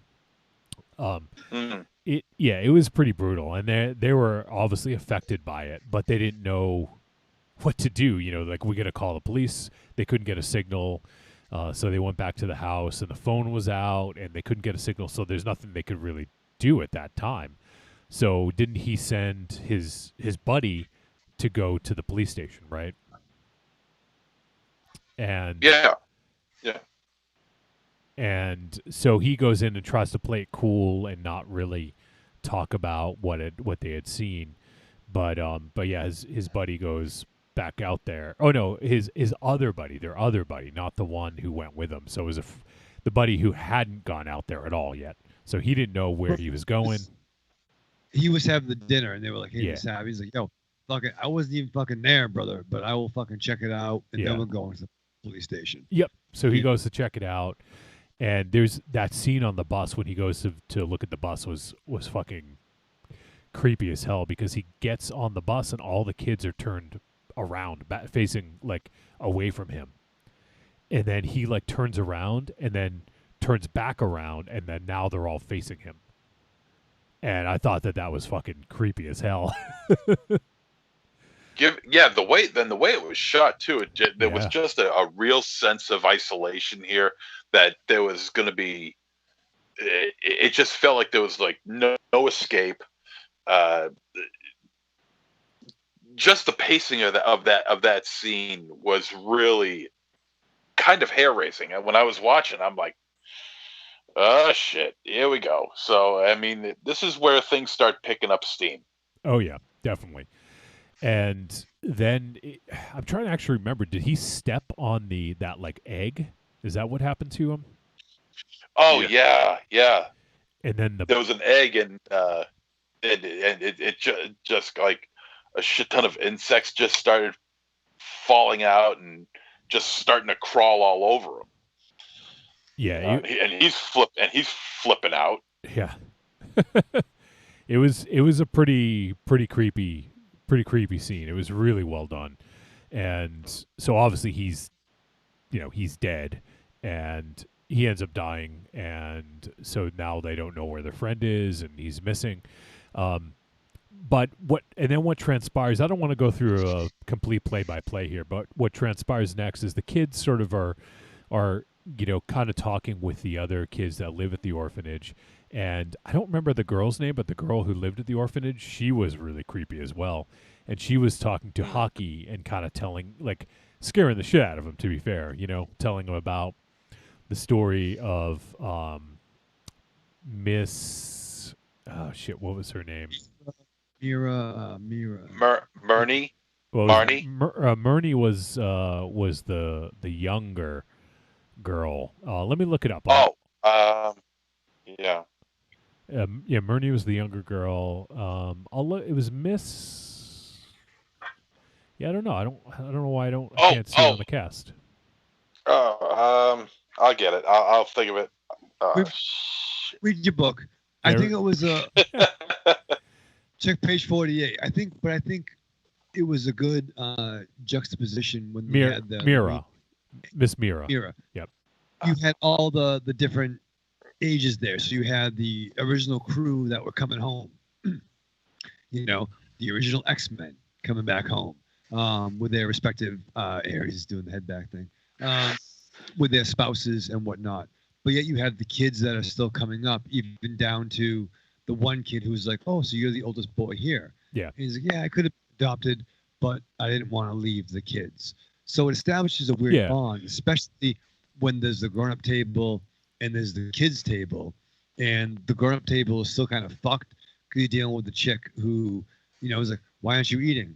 I'm just not hungry. Yeah. Why? You're not fat. Your body looks good. Oh, yeah. Like, hey, it's fucking rude. Yeah. And then why are you spraying that? Oh, she thought she had a fucking, you know, a bacteria skin-eating virus. Right. It's just fucking dry skin, honey. You know, like, so you see these adults that are kind of flawed too, and the kids that have their dynamic. I actually really liked that dinner scene too. Like, I thought that was like just really good character development in a short span of time. You know. Well, once again, you reestablish if you didn't get it from the intro, it kind of built it upon where maybe someone might be a B or someone, you know, is whatever. But it just drove some of that home and the difference between the cast. Whether one of the young girls kind of had a fondness for the oldest, you know, Venetian Greg Brady kind of cat. You know, you know, I'm just having some fun with it, but you learn more about the character as Aries drinks more whiskey. Yeah. And so we have the younger girl who has remained at the orphanage. She said that she had no parents. She doesn't remember anything about her parents, but she's like creeping the hell out of hockey, like talking about Miss Mira and, you know, how she used to, like, she had a hurt foot and she would, like, you know, like hobble down the hall. I knew that was going to come up, right? Like, you guys all knew that was like, oh yeah, Chekhov's hobble. Yeah, that was plenty predictable. And she's like showing him old videos of when his father was in the orphanage. Yeah. And mentioning Mira, and there's moments where on the video cam footage where you see her just staring into the camera. Yeah. And that's also another time when you know that's Chekhov's stare. And you know that's going to be coming back to bite you in the ass. So the whole setup on there, I mean, it's predictable. That's the only problem with that.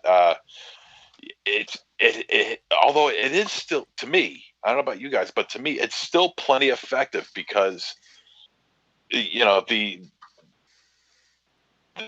Asian film market, when they do these sort of things, man, there is something about that gets to me. Well, I don't know what it is, but for some reason they're able to affect me that way. And I think the thing, even though it was predictable, I think that made it even more creepy because you were waiting for it, right? Like, you knew, if you've seen any of these films, you know that they're going to do something with that, with the, you know, Chekhov's hobble and Chekhov's stare, you know, but... Yeah, it's just a question of when. When, yeah, and that's the part that actually, it plays into that. Like, if you know it's coming, it almost keeps you on your toes, like, when is it going to happen? So I actually feel like it works in its favor, that it was predictable. So, you know, I thought that stuff was cool, and this film kind of unwinds, like, as it goes, like, the layers reveal themselves, and there's more and more, and I actually, like, I thought that it had some, like, this was almost like kind of like a social kind of statement, and I feel like it maybe not that it backed away from it, but I feel like it made a statement. I don't want to say too much because it is maybe a bit of a spoiler about what the father of the orphanage, the one that they went to go visit who was sick, like, what he was doing, like, that, that was something that was relevant in our society a few years ago, right? So I was like, oh shit, like they're going to go here. So, and then it takes a little bit of another twist. And I just think it was interesting the way they approached it. It made me expect a specific ending though because of that, and it didn't end the way I thought, which I guess I'll say left me a little disappointed, but in the end made sense.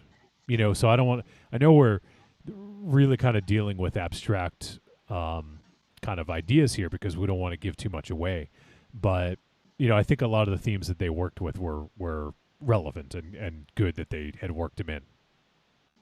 What I enjoyed was the purpose of the so-called black magic. What was the reason behind it? And this was an interesting take on that. Yeah, I thought I agree it with was you. interesting. It was interesting. I thought it was not that I watch many movies like this, but from what I've seen so far, I could say it's original. I mean, unless it was done in the original film, I don't know. I haven't seen the original film, but just going by what I've seen, I would say that this is an original take on the black magic subgenre. Yep.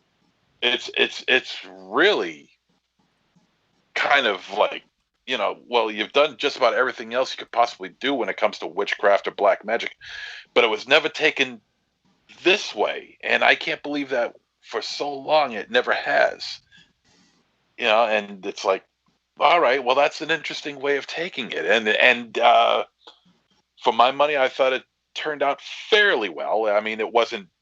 I feel it wasn't pinpoint perfect, or at least where I thought it would go. Yeah. But the fact that they went in that direction, I thought it was an interesting take. And it's difficult to talk about because we're trying to maintain spoiler-free discussion here. So I understand that it may sound abstract to people who haven't seen it, but the sort of origin, if you will, for the black magic is kind of a cool thing. Like MZ was saying, like I like the story behind that, and I like the reason for the person exploring the black magic. There is a reason for them to do it, and it had sort of noble beginnings, right? But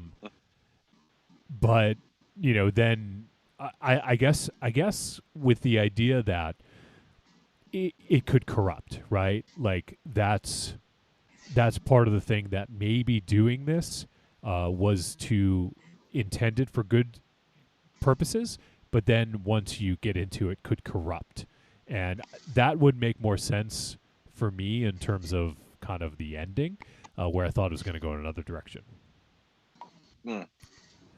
So yeah, it was certainly different. Yeah, no, but I will say, like I know we're getting, we're not in the verdict yet, but I really fucking enjoyed a lot about this. Like this was kind of no holds barred in terms of its dookie. No, not in terms of the dookie, but in terms of the gore, the situations that people were put into. I feel like this didn't really pull any punches in a lot of ways. I thought it was good. There was some areas where I felt like it was, again, predictable. Again, like you were saying, it was probably in our favor, but yet still predictability is predictability. There was the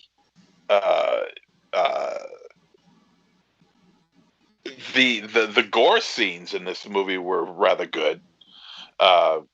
There's some slicing going on that's really fun to watch. Oh yeah, and a certain brings up that tension level just a little bit more because of the situation of trying to get out. It just brings up that tension level just a little bit more, and also what's really kind of fascinating is that you were mentioning it earlier, Wolfie, about the cast and the size of the cast. And there's an awful lot of people to cover in such a short period of time, and yet it seems like just about every single person is covered, as far as who these people are, their story, their backstory, and what goes on with them inside the orphanage. So even though there are a couple characters that will of course get a lot less screen time, it doesn't take. I felt it didn't take away anything from knowing who these people are, as opposed to those who got more screen time. So the direction of this film is really, really well done, and the pacing of this movie is really, really well done. And I think once the black magic starts to take root, there are some really tense scenes, especially with with a couple of the female characters, Lena, and I can't remember the other's name, but the one who had the issue with germs. You know, like there was a couple of really interesting scenes with them, especially I guess I'll call it the slicing you had mentioned. I thought that was done well because, especially with the illusion of the mirror, you know, it was cool how they pulled that off. And I thought that was a good scene. And even with the younger kid that lived in the orphanage with the gun, my God! I thought that was well done as well. You gonna say something, Raven Shadow? No, just the juxtaposition of that particular scene of when she first slices, and then you see what really happens. Yeah. It was really well. We were like, huh, how'd they fucking do that? Like it. And I think like there was some level of CGI in this that I'm not quite saying it was Mummy like the first Mummy picture, but I mean some that was, and it wasn't bad CGI, but you still knew it was CGI. Sure. I mean, you can't get away from that sometimes. Yeah, I don't know. I feel the CGI in here was pretty bad. I mean, it showed you what it wanted to show you, and I suppose if you want to get away with something like that, you can. I know that in this kind of film market, CGI is kind of hard to come by as far as high quality CGI is concerned. Well, we don't know that. Well, I have yet to see an Indonesian film come up with decent, quality CGI, but you're not going to find it here. Well, the thing about that is though, I mean, like nowadays, the whole world is open to you. They're not just gonna go with what if there's no good CG houses in Indonesia, they're gonna find another one. You know. I will say this. I don't know if it's CGI. If it is, it's the best CGI in the film, and it deals with the back of a victim. Yep. Yeah, I do. Okay. You know what I'm talking about? Oh, yeah. The back of a victim. Now, of course, the things, the insects are, of course, CGI. But the back itself, I don't know if that's CGI or not. It could be an appliance. I don't know. But if that's CGI, that's the best CGI in the film. That's really good. And it gave me the shits, man. It creeped me out. Gave me the shits. Okay, that's a box art. It gave me the shits. Corny says, was it supposed to show us what it wasn't supposed to show us? I'm not sure what he means. I don't know. Maybe he's talking about what the fuck, scene. Corny? Come on, we'll wait. Yeah, we'll wait. Why are you so cryptic, man? Maybe he's talking about another scene. I don't know. But yeah, I thought that there was some, especially go back to that scene with the gun scene, pretty fucking brutal, right? Unexpected. Some of the stuff in that was unexpected for sure. It's like, all right, one time, all right, second time, and the third time, like, oh my god, yeah, Jesus Christ, dude, it's outrageous. And then there's sort of like the reveal. I don't want to talk too much about that, but I thought that was well handled, and I liked the character that, sort of like where the black magic was coming from, and I liked how they tied things together. There was a lot of just really solid things in that, some solid storytelling, I thought, and it all sort of made sense and was good. I know it's kind of sterile to talk about an ending like that, but without giving too much away, Oh, Corny says MZ said that it showed us what it was supposed to show us with the CGI. So he said, was it supposed to show us what it wasn't supposed to show us? I see what he means. Oh, no. It's the CGI is pretty weak, but it's just representative of what you're supposed to see with decent CGI. Like you could tell it's CGI, but with high quality CGI, it would be hard to tell the difference. I'm just saying that the CGI in this film is a representation of what quality CGI would be in this film had they had the budget. Yeah. I think for what it did, it wasn't offensive to me. I think of what we were able to see was good. Was it perfect? No, but I think that they managed pretty good.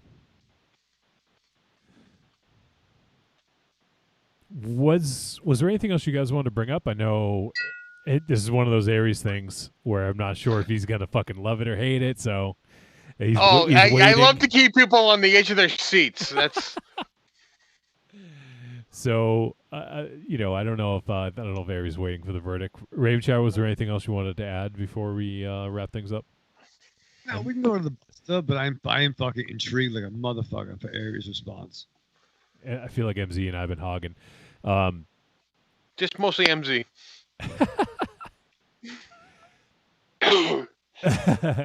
MZ, was there anything else that you wanted to bring up? Any other scenes that were of note? There's actually, let me just say one scene. I watched this with T-Dog, and there's one scene that really fucking creeped her out. When someone it was the back. So I think we were just talking about that, right? Is that the scene you were talking about? Yeah. Yeah. Yeah. Yeah. That like, Ugh. it was really well done, though. I will also say, the quote unquote queen of the black magic. Yeah. I think the effect. I think the makeup for that was very effective. First time I saw that, it's like, whoa, yeah, it was very well done. Very creepy. Yeah. Genuinely creepy, actually. I enjoyed that quite a bit. I didn't think I was going to like this movie as much as I did, but yeah. The effect of the makeup effects on this are not too bad. That's going on the box too. The makeup effects on this are not too bad. I shit myself. The makeup effects are all right. Yeah. All right, well, let's head to the verdict on this one. Trick or treat, baby. I wonder if people would say you're a trick or a treat. Trick or treat, motherfucker. All right, it is verdict time. We're going to let you know whether the Queen of Black Magic was a trick or treat. Any final thoughts? Let's start with MZ. Yeah, there's a lot to like here. The setting is creepy. There's one scene in this movie that I forgot to mention that was completely handheld. I didn't expect it to be. Oh yeah, I know what you mean. The scene ran for a good couple of minutes, uncut. That was pretty nice. The gore is good. The deaths are good. CGI is crap. The child violence is on point. The child violence is on point. It is, and the setting is just so creepy because it's so out of the way. It's so isolated from the rest of the world. But it had to be in order for make this movie work, because the location of this plays a big part in the fate of these people. It's well paced. The more we talked about it, because on let me see on no, I think I'm all set with this. No, this is a treat. Check it out. It does fall flat in a couple of areas, though. I gotta say, I didn't want to mention that before, but yeah, there are a couple areas that kind of fall a little flat for me. But other than that, I mean, this is a go. Yeah, check it out. It's a treat. All right, now let's go to Michael Ravenshadow. While the CGI, I think, did come across like, hey, that's CGI, I don't think it was terrible. Hey, that's going on the box too. Hey, that's CGI. Hey, look at all that CGI. Is there like an emoji of someone elbowing someone else? Hey, that's CGI. Come on, Tommy, that's CGI. That's not real. They have a green screen.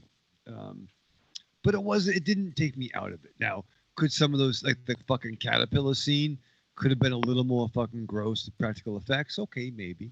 But overall, I thought there was some good gore in this, and I enjoyed it. And it's funny, I think there's only like a 9-minute difference to the running time of this picture versus the 81 original.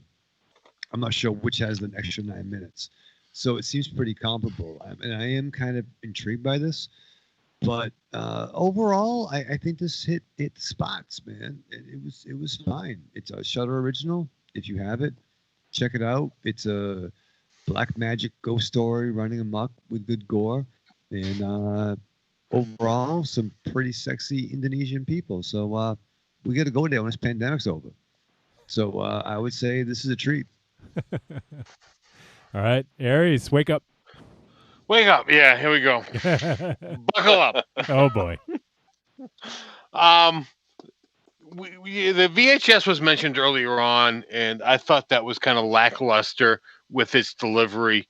It was very hastily done and didn't deliver what it should have. It was just very too quick and over and done with. The punchline of it was good, but there wasn't enough build up to it for it to deliver what it should have. Trying to read my scratch here. I tried to start taking notes and it's failing me because I can't understand my own scratch as I glance over at it. There was the build up to it, although I do it I don't know how to explain this. It didn't seem real world enough for me. The hitting of the deer seemed more of shaky cam than character reaction. Like it just seemed like they were just taking a scene and shook the camera more so than having the characters react to it. And being that early on in the movie took me out of the movie, and it put me on the defensive for this movie because that is an easy thing to represent, and they took the easy way out. And because of that, it put me on the defensive for this movie. The CGI in this movie was lackluster at best. Like you could almost see the pixels in this CGI. It lacked for me. The practical effects were decent enough. I think what MZ is talking about with the back, I think that was practical effects. If I'm thinking of the right back effect, and I do like that. That was done very well. There was also another back effect which I feel was the best CGI effect in this movie. What hurt that effect was the sound editing. If you watch this movie and you pay attention, I think you'll understand what I'm talking about, because it is something where the sound needed to match up perfectly for it to have its effect. Wow, I don't understand this last note at all. God damn, I just So yeah, I'm just gonna leave it at that. This movie, although in concept had the idea to be a good movie, I think the runtime actually hurt this movie. Being such a short movie, I think it hurt this movie. I think having a longer runtime and exploring things a little further could have helped this movie. That said, this movie is a trick for me. So I will say pass on this movie. Oh, all right. So, all right, for me, I actually really dug this movie. I this is definitely a treat for me, and kind of like I think what MZ said, I ended up liking it a little bit more than I expected to. This movie almost got bumped out of the rotation because the movie we're actually going to be doing next week, was originally supposed to come out at the end of the month, and it got bumped up a couple weeks. So I was looking for a film to bump, and this almost got bumped, but I decided to stick with it because I like seeing horror from other countries. And, I wanted to keep... I had a feeling if it got bumped that it might not have made its way back on the list. So I wanted to maintain it and keep it there. And, I like seeing, especially since we've done films from Chemo when he was part of the Mo Brothers, I figured it would be good to kind of see what he's done since. And also Jocko Anwar is a director we've seen some of his films, and he wrote this. So I thought all those things combined made for a good reason to keep it on. And I'm glad that we did, because I'm glad I saw this movie. I think it's a really good, creepy black magic horror film. And it's got some compelling characters, and they do a good job of building on their stories just with very minor character quirks or character traits, if you will. And I think it's really effective. I think this film makes sense, and it has maybe a little bit more depth than I was expecting to the storyline, as opposed to just having, just people getting killed and scared and, black magic mayhem. I just had a feeling that it was going to be kind of like that. But we got something with a little bit more depth to it, and I think that this played out well. And there was some really good effects and some really unrelenting violence that I wasn't really expecting. So all those things combined, I think you can't lose by checking this out, especially if you have a subscription to Shudder. It's on there. I'm curious to check out the original to see how it compares, but the remake of The Queen of Black Magic, I think, is definitely worth a watch. It's a really good Indonesian fucking black magic creep fest. So I definitely recommend it, and I think people should check it out. All right, well, there you go. We got 3 treats and 1 trick. So, yeah, MZ? Let me just mention one more thing to Aries about the back scene. I when you mentioned the other back scene, I completely forgot about it. Then I remembered it. And let's separate the two like this. The back scene that I'm talking about is an exposed back scene. Was it the bug? The other back scene I think you're referring to is the slashed back scene. And correct. I would agree with you. I would agree with you on the sound, the Foley work on that. I would agree with you on that. Also, just one more thing I wanted to bring up is I don't know if you guys watched the end credits at all. Yes. But during the end credits, they were showing shots. They were showing shots from the movie, and it's like, I don't recall seeing any of these from the original. And movie. It's like, oh shit, it's from the original film that they use. And I'm like, well, now that's a different way to do it. Yeah. I thought that was a good sort of homage, like here is the inspiration. We're showing some stuff from that. Yeah, I dug that. I thought that was a nice little sort of nod. Yeah, I like that. Yeah. Now I want to see the original. You know. Right. If I could bring up a little aside, was I the only one waiting for during some of the scenes with the heavy bass score, waiting for the flash? And, I didn't think that, so I think you are the really? only one. Was it like? Oh my God! boom, There boom, was boom, there, boom, boom, boom, boom, boom, boom, boom, boom. boom, boom, boom, boom, boom. It happened a few times in that movie. I was just waiting for the flash. It would be Yeah. bugs. Ah. Fucking hate bugs, dude. Do you, Raven Shadow? They creep you out? I fucking do, man. I didn't play with fucking creepy crawlies, the fucking yams, and yeah, the honeycomb vaccine. Fucking fuck you. What about that scene where like you see them like crawling through her arms? That was and second. When she fucking tore her skin off. Yep. And they came out. That was number 2 for fucking fuck. Me and Ollie didn't like that. I watched that couch downstairs today, and we didn't like that. You mean right before the show?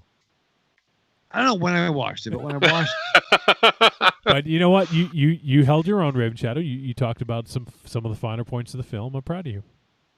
You should be. Thank you, Johnny. Thank you. Just for that, I'm going to buy you another Fox 25 hat. Listen. No. A Fox News hat. No, it's a local affiliate. It's where we watch Fox Jump Street. hat. It's where the Simpsons are on. Okay. Don't confuse one with the other. Fox used to be progressive with its television. Yeah, with fucking children. Yeah. Who knows? They fucking had a lot of comedies and sitcoms starring black actors when that wasn't something that was really all that prevalent, you know? It's the local affiliate, dog. Like fucking local. That's the channel. It was channel 6 in the fucking dial. That was the fucking channel. So are you telling me you'll hang with the local Klansmen, but not the No, don't get fucking really. Oh my God! Really. Wow! Really? Was that out loud? I'm sorry. Was that?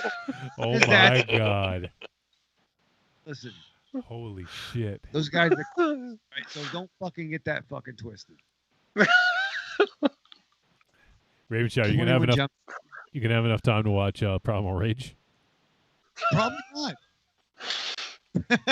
He's got his own Primal Rage going on right now. Yeah. He's got a lot of hatred in him right now. Despite Raven Shadow's Primal Rage, he's still just a fucking Bijan in a cage. Oh. On the phone with all these fucking doctors, and I took him to his checkup today. And when they called me from the curbside delivery, they were like, "Let me just tell you, you're a little dog. All the ladies love him." And I'm like, "I know." So he's over with the ladies. Not so much his daddy, but yeah, I know. I'm gonna let you in on a little secret. What? Oh, it's a dog. All the women are gonna love the fucking dog. No. No. Oh. It's. You sad? Yeah. Let me just pop a bubble for you. They said it though. They said it. Yeah. Well, you know what? They say it for all my fucking dogs too. Just pop. Just. All they can hear you, Aries. Okay. Good. Be good. You know what? Put the headphones on his ears, because I'm gonna fucking say this loud and clear. Oh my He's God. not fucking special. What? He's a fucking dog. Johnny, really? Ollie, you are special. No, Ollie's not special, and I can't even fucking remember the. You better. Your dogs. If you say it about my dog, I am canceling you. Yeah. So let me speak for Aries. Cancel Aries. I'm gonna make it fucking trend if you say it. So don't you dare. Good thing I can't remember the dog's name. Yeah, it is a good thing. Yeah, who's the now there, Johnny? Some big fucking bearded dude, not Aries. Some big nice bearded dude was like, "Oh, he's so cute." He said today when I was taking him during his walk. Aries though he hates cute things. No, I'm just a fucking realist. You know what? I love my No. fucking dogs, but you know what? Every fucking woman I see. Oh, he's the cutest. Yeah, he's the fucking cutest. Move the fuck on. Let me walk. I'm like, I don't care. They're talking about your beard. You had better. I'm- You had better game with the ladies I remember at the Bravo Cafe. So just saying. You better get. What game do I fucking need now? Okay, well, you know. NBA Jam.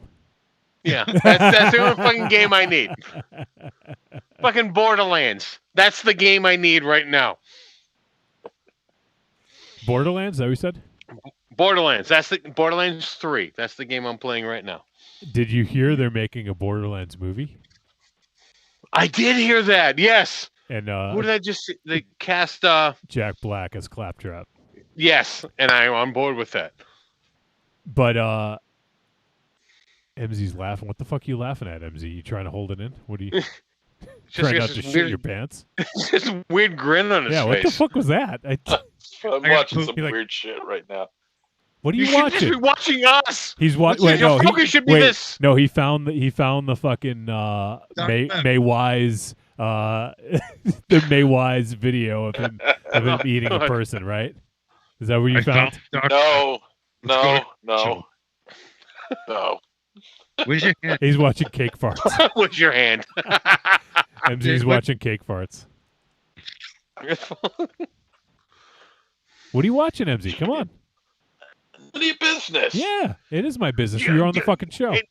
Yes, exactly. Please. You know what I'm watching? I'm watching you. Yeah, watching your stupid ass Well, laugh. Stop looking at me. Stop looking at me, Swan. I wish I could. Yes, that's a far better image. What are you watching, MZ? Tell us right now. Believe it or not, I'm watching some wrestling. What the fuck? What's on Thursday night? Nothing, but YouTube. You watching YouTube? No. Channel 732. Channel 730. Yeah. Oh, that helps. Channel 732. Oh, okay. Thanks. I'm trying to tell you. Shut up. Oh, God. Channel 732 on Pluto TV has a wrestling channel, and it shows a lot of independent and old school wrestling. Double D says MZ's watching Black Knight again.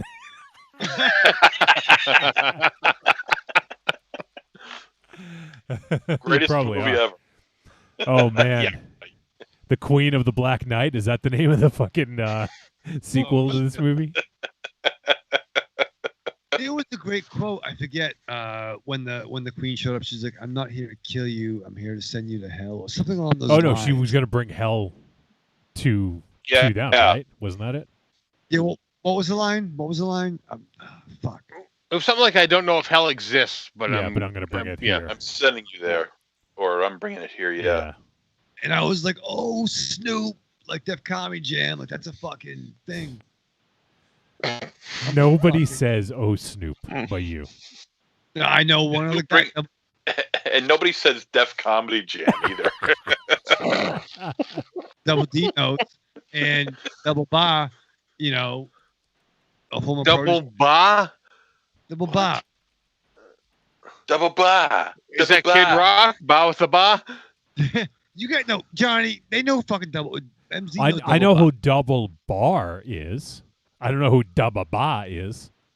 I don't know who either one of them. Dubba Ba. I'm from fucking New England. I Don't am forget. too. Don't miss your roots. I am yeah, too. No, you're all. Now you're all fucking Minnesota, wherever the fuck you're from. Now. Okay. I fucking lived here all my life. I don't know what the fuck you're talking about. Yeah, MZ. Yeah, me too. Yes, you do. I have no idea. Dubba Ba. Montero never left his house since he was fucking 35. Okay, so he's out of the running. He's out of the running? Yeah. Okay, so what's your excuse for me not knowing what the fuck you're talking about? Yeah. Probably the whiskey. Well, that could be possible. Zip it, MZ. Dubba Ba. Double. Dubba Ba. Dabba ba. Dubba Ba. Double. Dabble dabble. Double dabble. Bubble bobble. Rubble. Bubble bobble. Rubble rubble. Wibble wobble. Weeble wobble so they don't fall down. Goody goo goo. Unbelievable. Oh, it comes back. All right. Pop, pop, pop. So that is going to do it for our discussion of the Oh my Queen God. of Black Magic. God, I hope so. Now, next week, I've been looking forward to this one. And this film was actually mentioned on last week's show when we had JK on, when talking about films coming up. And next week, we're going to be talking about a highly anticipated film in the horror genre. It's supposed to come out last year. COVID delayed it.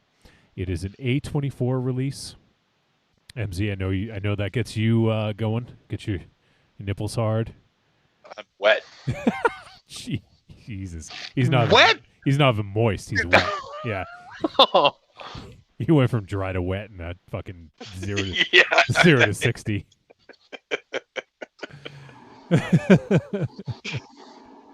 Wow, that's a fucking. What's that? You know, I laughed. Two girls talking. And one girl's like, "No, I'm straight." He's like, "Yeah, so spaghetti until it gets wet." That makes me. See that? No, MZ's talking about his fucking swamp ass. I'm wet. I don't have swamp ass. He's like, Really? no, right people now. don't listen to him. All right. So, anyways, next week, the film we're doing from A24, we are doing the film Saint Maud. Yeah. Yes. Ravenchow, you know what this is? Yeah, we talked about it with JK last week. Yeah, we did. Yeah. So, Yeah. Saint Maud is written and directed by Rose Glass. And if I'm not mistaken, I think this is her first film. Let me take a look. She has a bunch of shorts, but this is her first feature film. So we're going to be talking about Saint Maud, and I've seen a lot of good things. I'm very much looking forward to this one. Synopsis is pretty simple. Follows a pious nurse who becomes dangerously obsessed with saving the soul of her dying patient. Religious horror flick. So, Saint Maud. It is only going to be streaming on Epix. They somehow... I don't even know what the fuck Epix is. Do you guys even know what Epix is? Yeah, it's a cable channel. It's a cable channel. Yeah. Back when we had all the cable channels. So it's like, it's up there with like your Showtime and whatever the fuck. Oh, okay. Yeah. Well, it's on Epix, and I believe you can get a free...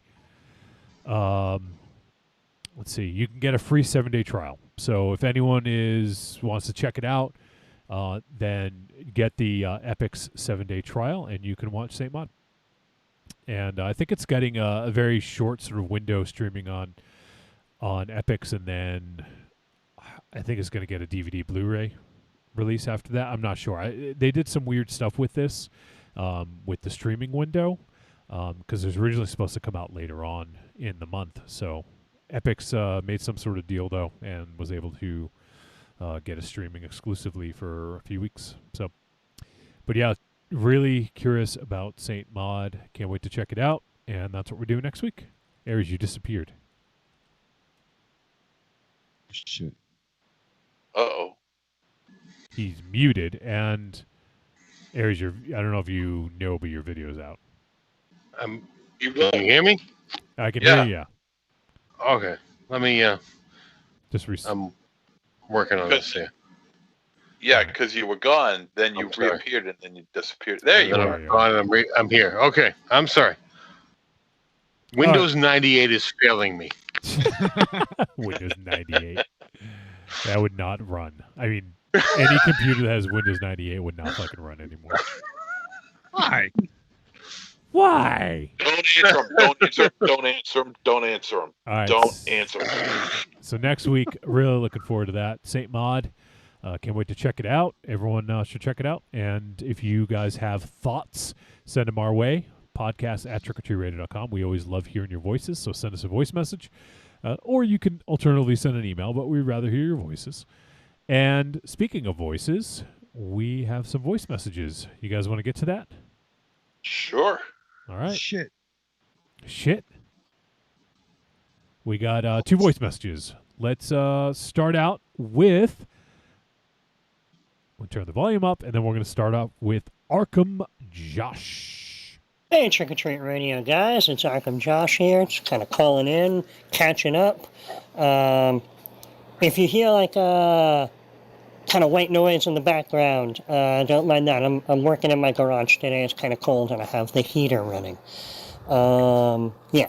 So, all right, just I'll jump right on into it. So, last week's movie, Synchronic.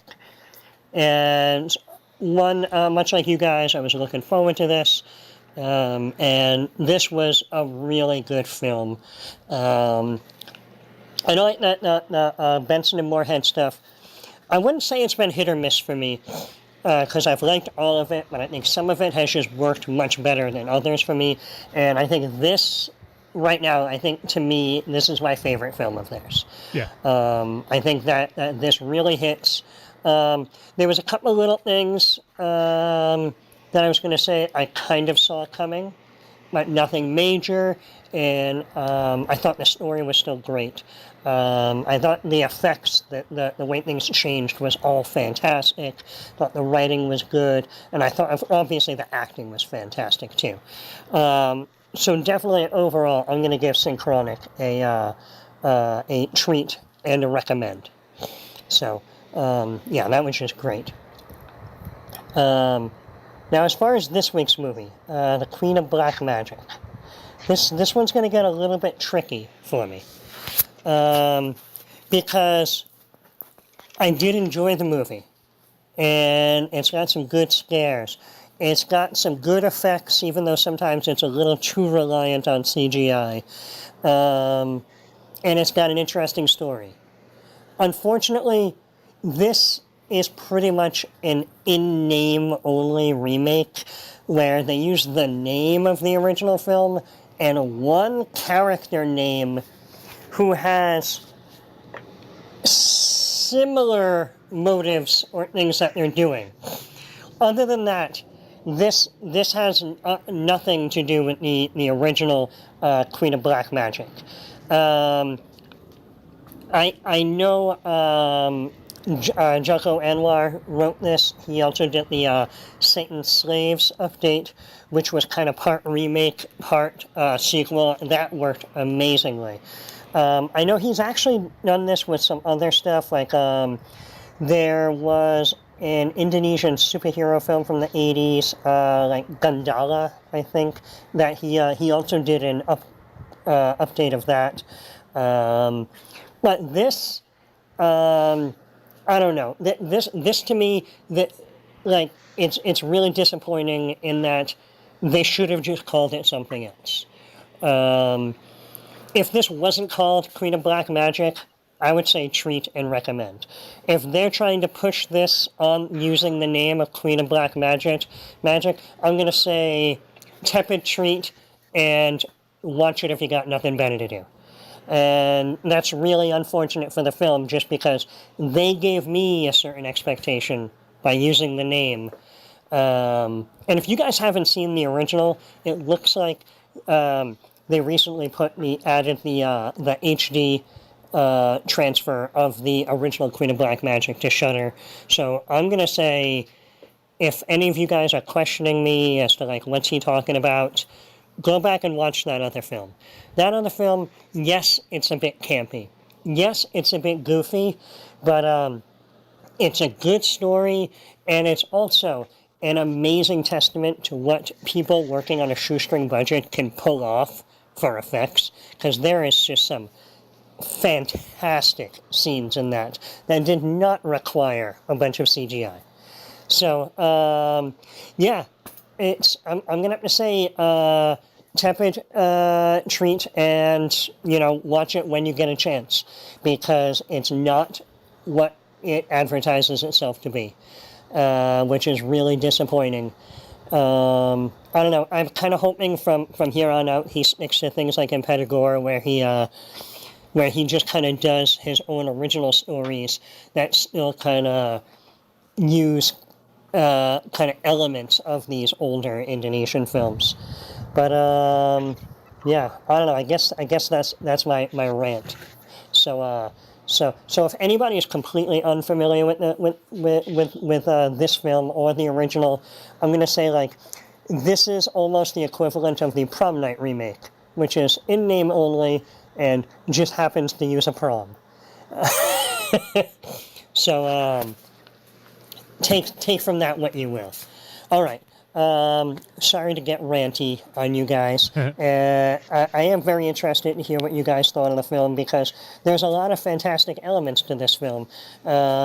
They just, should have given it an original name for an original movie. Then I probably would have given it a better review and recommended it.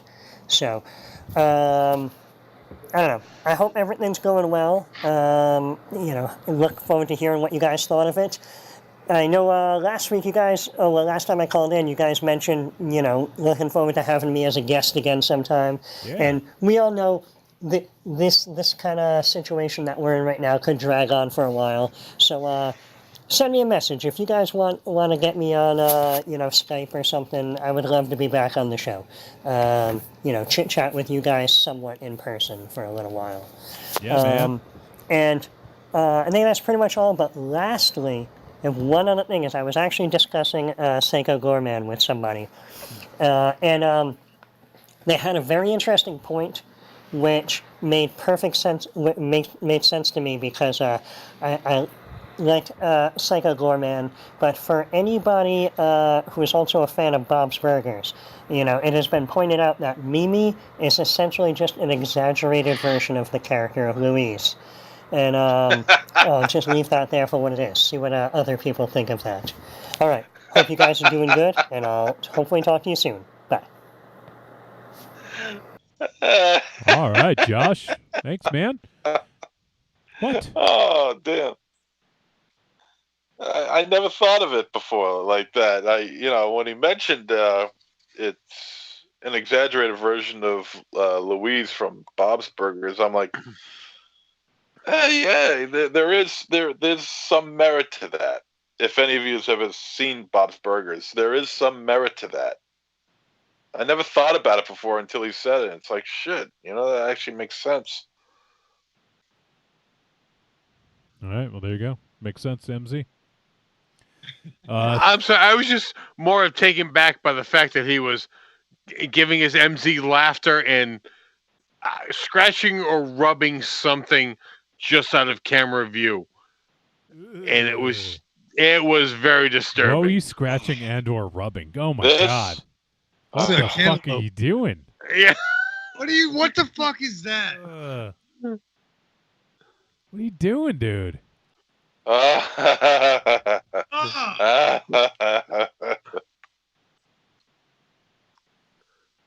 Yeah, get your lotion out. Yeah. There you go.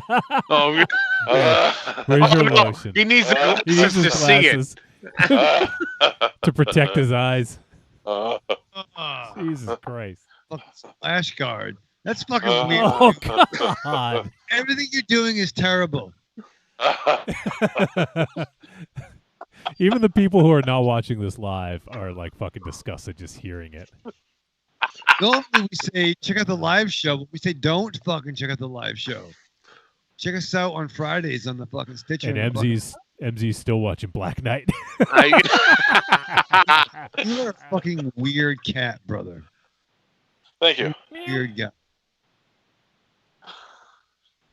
Oh my god. I want, and that's the thing. It's fucking creepy just watching him apply lotion to himself now after that. It's so fucking crying out loud. So fucking weird. I want Josh to be sitting next to me right now. Okay, that's really not helping the creep factor. I thought about that, and I recognize, but I want that Aries is over here, and I want Zero at his own house. But I want most of us. I want MC. Wait, this be fucking sucks. This sucks. Fuck. You just want someone to touch you. Someone touch me. Oh, God. Oh, God. I'm happy here alone. No, you're coming over. Yeah. No. Yeah. Yeah, I was gonna say. This is where I'm staying. When it's safe to, are you guys even gonna go back to Raven Shadows? No. Yes, they are. No. Yes, they. No, Monster Zero. You said you fucking missed it because you want to get out because you never get out, and it's your only. True. You don't get any. Can you imagine if Aries or I go back to your place? Do you realize what's going to happen to us? I'm going to kill MZ. Yeah. No. Yeah, he's great. He's gonna jump on us. He's gonna fucking jump on us. Don't say- Let me touch you. Let me touch you. No, we'll have some foreplay beforehand. We'll start to. Guess who's getting pushed in the front? Yeah. Oh yeah. Hey. Hey.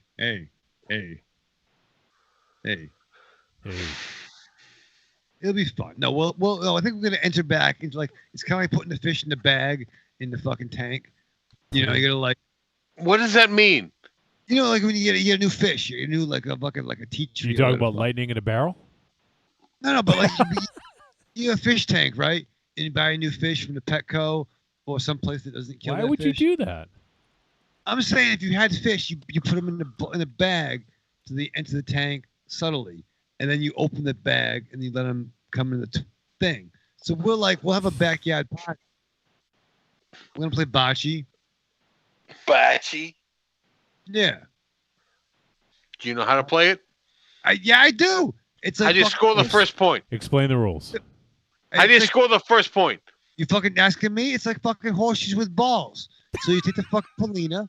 You understand? Right? No. How do you score the first point? Horseshoes with balls. First of all, do you know? Aries, do you know how to score the first point? That's not the question. I'm asking him. Yeah, he's asking him. No, but do you know? Yeah, thank you, Monty. Because he could give you any answer and you would believe it. I would imagine if Aries asks a question, he knows the answer. Okay, all right, that's what I'm wondering. All right, go ahead, Raven Shadow.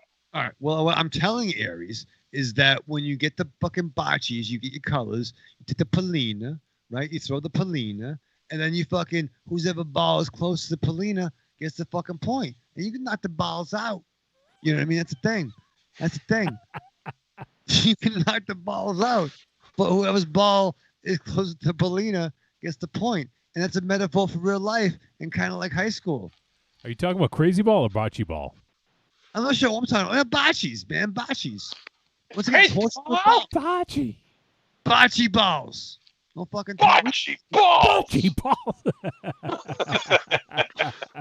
The greatest line in the history of film is that line. Top 10. You're talking Splash? Yeah. Yeah, that's all I can think about with bocce balls. Yeah. Bocce balls. Bocce balls.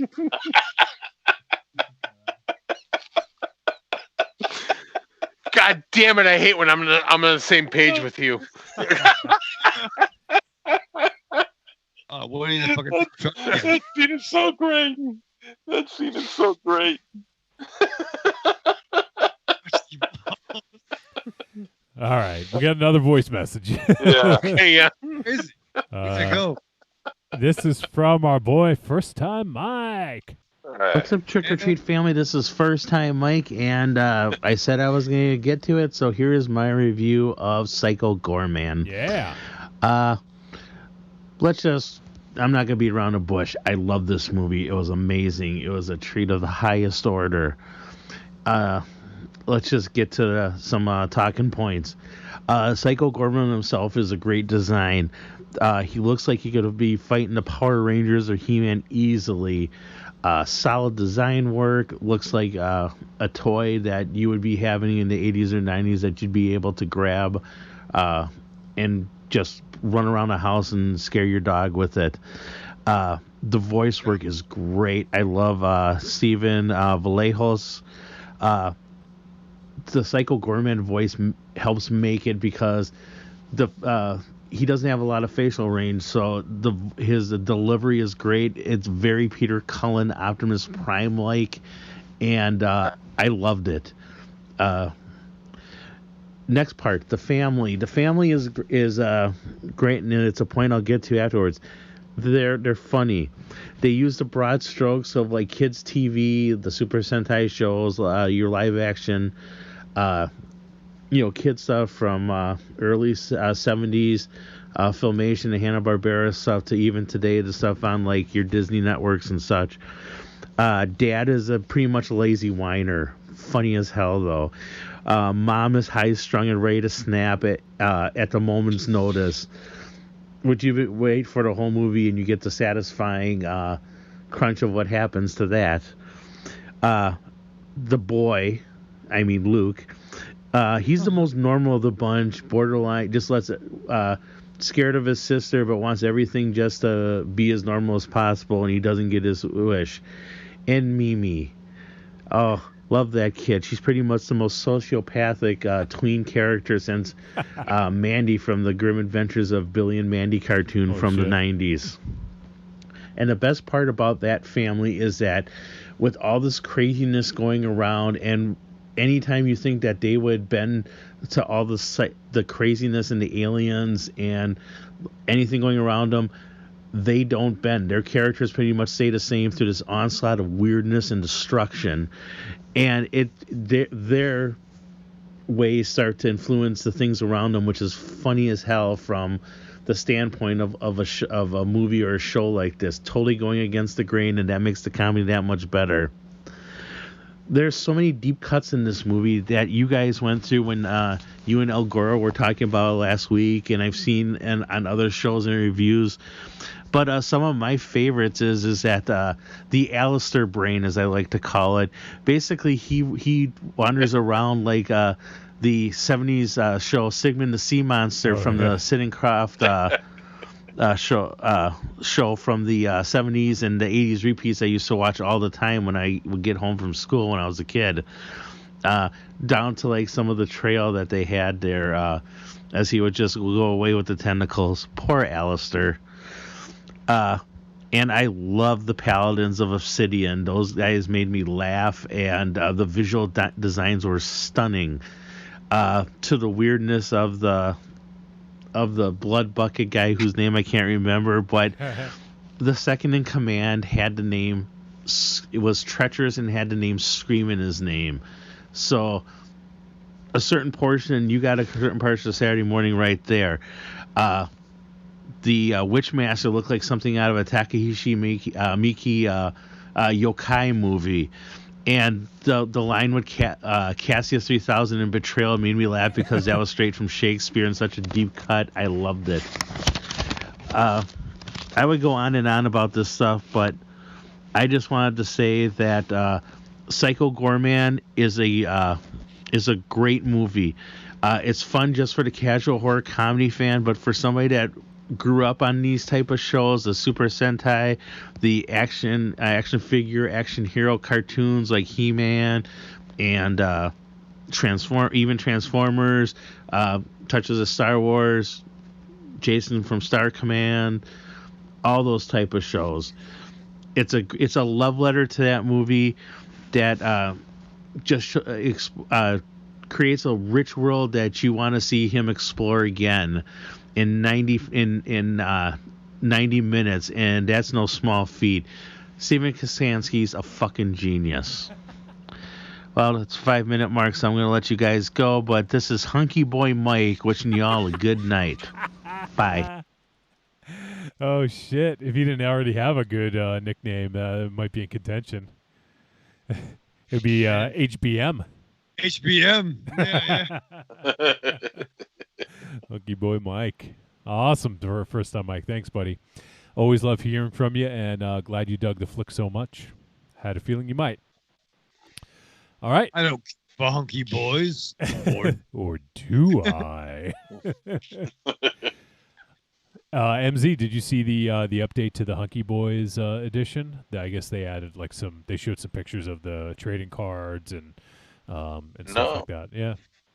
No, really nice. Did you order your Hunky Boy edition or one of the others? I did. Yeah, I did. Yeah, I can't wait for that. I did. It's gonna be next month. I can't wait for next month. Not the what? The Honky Boy edition. No. That's a different thing entirely. All right. Well, that's it for voice messages. So, and my iPad's about to die. So maybe that's it. That's the show. Anyone else? You guys have anything else before we wrap up? Not really. Not really. You excited for Brady, Raven Shadow? He's so fucking perfect. Fucking shut up. 10-time fucking appearances. I got to argue with my mom and I. We got into a fight. Literally, like. Did you hear he does? Pissed. Did you hear his wife does witchcraft for him to win? Whatever it takes, man. Just Yeah. bumble clock pavement, man. You know, fucking just incantations, whatever the fuck. All I know is that fucking 10 appearances, 7 out of fucking 10 would have been fucking 8 if they put in fucking Wexler. But whatever the fuck. Wexler. Yeah. Welker. Sorry, Welker. Yeah, Welker. Weckler. Welker. It wasn't even close. Yeah. I couldn't even figure out what the fuck you were talking You know about. who I was talking about? No, I didn't. Proctor. I did not. I'm talking to Johnny. MZ Proctor. Yeah, you sure are. You're talking to the fucking world right now. But I'm looking at Johnny. All right. Johnny No. Enough sports. We're done. Yeah. Sorry, Star Wars. All right. Well, let's end things. Let's fucking take it out. So let's kick it off with MZ. Say goodbye. Yeah, Arrivederci douchebags. Aries. Oh my god. Just this. Oh, yeah. Bye. Raven Shadow. Yo, check out your boy on the Pop Culture Purgatory podcast. We're doing a deep dive on the Crow brand. The conversation of the soundtrack, which is up. And this very Sunday, we're doing a discussion of the original James O'Barr comic. Which is a culmination. What the fuck is he? Jesus Christ. Are you a fucking child? You're like a fucking child trying to escape. And then we're going to culminate into a discussion of the film. So, check that out. But until then, live fast, love hard, survive with your mask on. All right. Well, that is going to do it. We appreciate all you guys tuning in to the live show and for everyone who sent in the voice messages. And also, for anyone who has not already heard this, we're doing our next Monster Piece Theater Movie Club on Friday, February 12th at 8 p.m. Eastern Standard Time. Primal Rage, available on Tubi, Amazon Prime. Check it out. Come hang out. Talk movies with us on Discord. And if you're not already part of the Discord, you better join it because that's where shit goes down. So that is going to do it. We appreciate all you guys who tuned in, everyone who listened to the podcast. And I don't know, MZ's family for making him. I'm happy about that. So, or sometimes I'm not, but right now I am. Oh. All right. Well, that's it. So we'll see you guys next week. Everyone stay safe.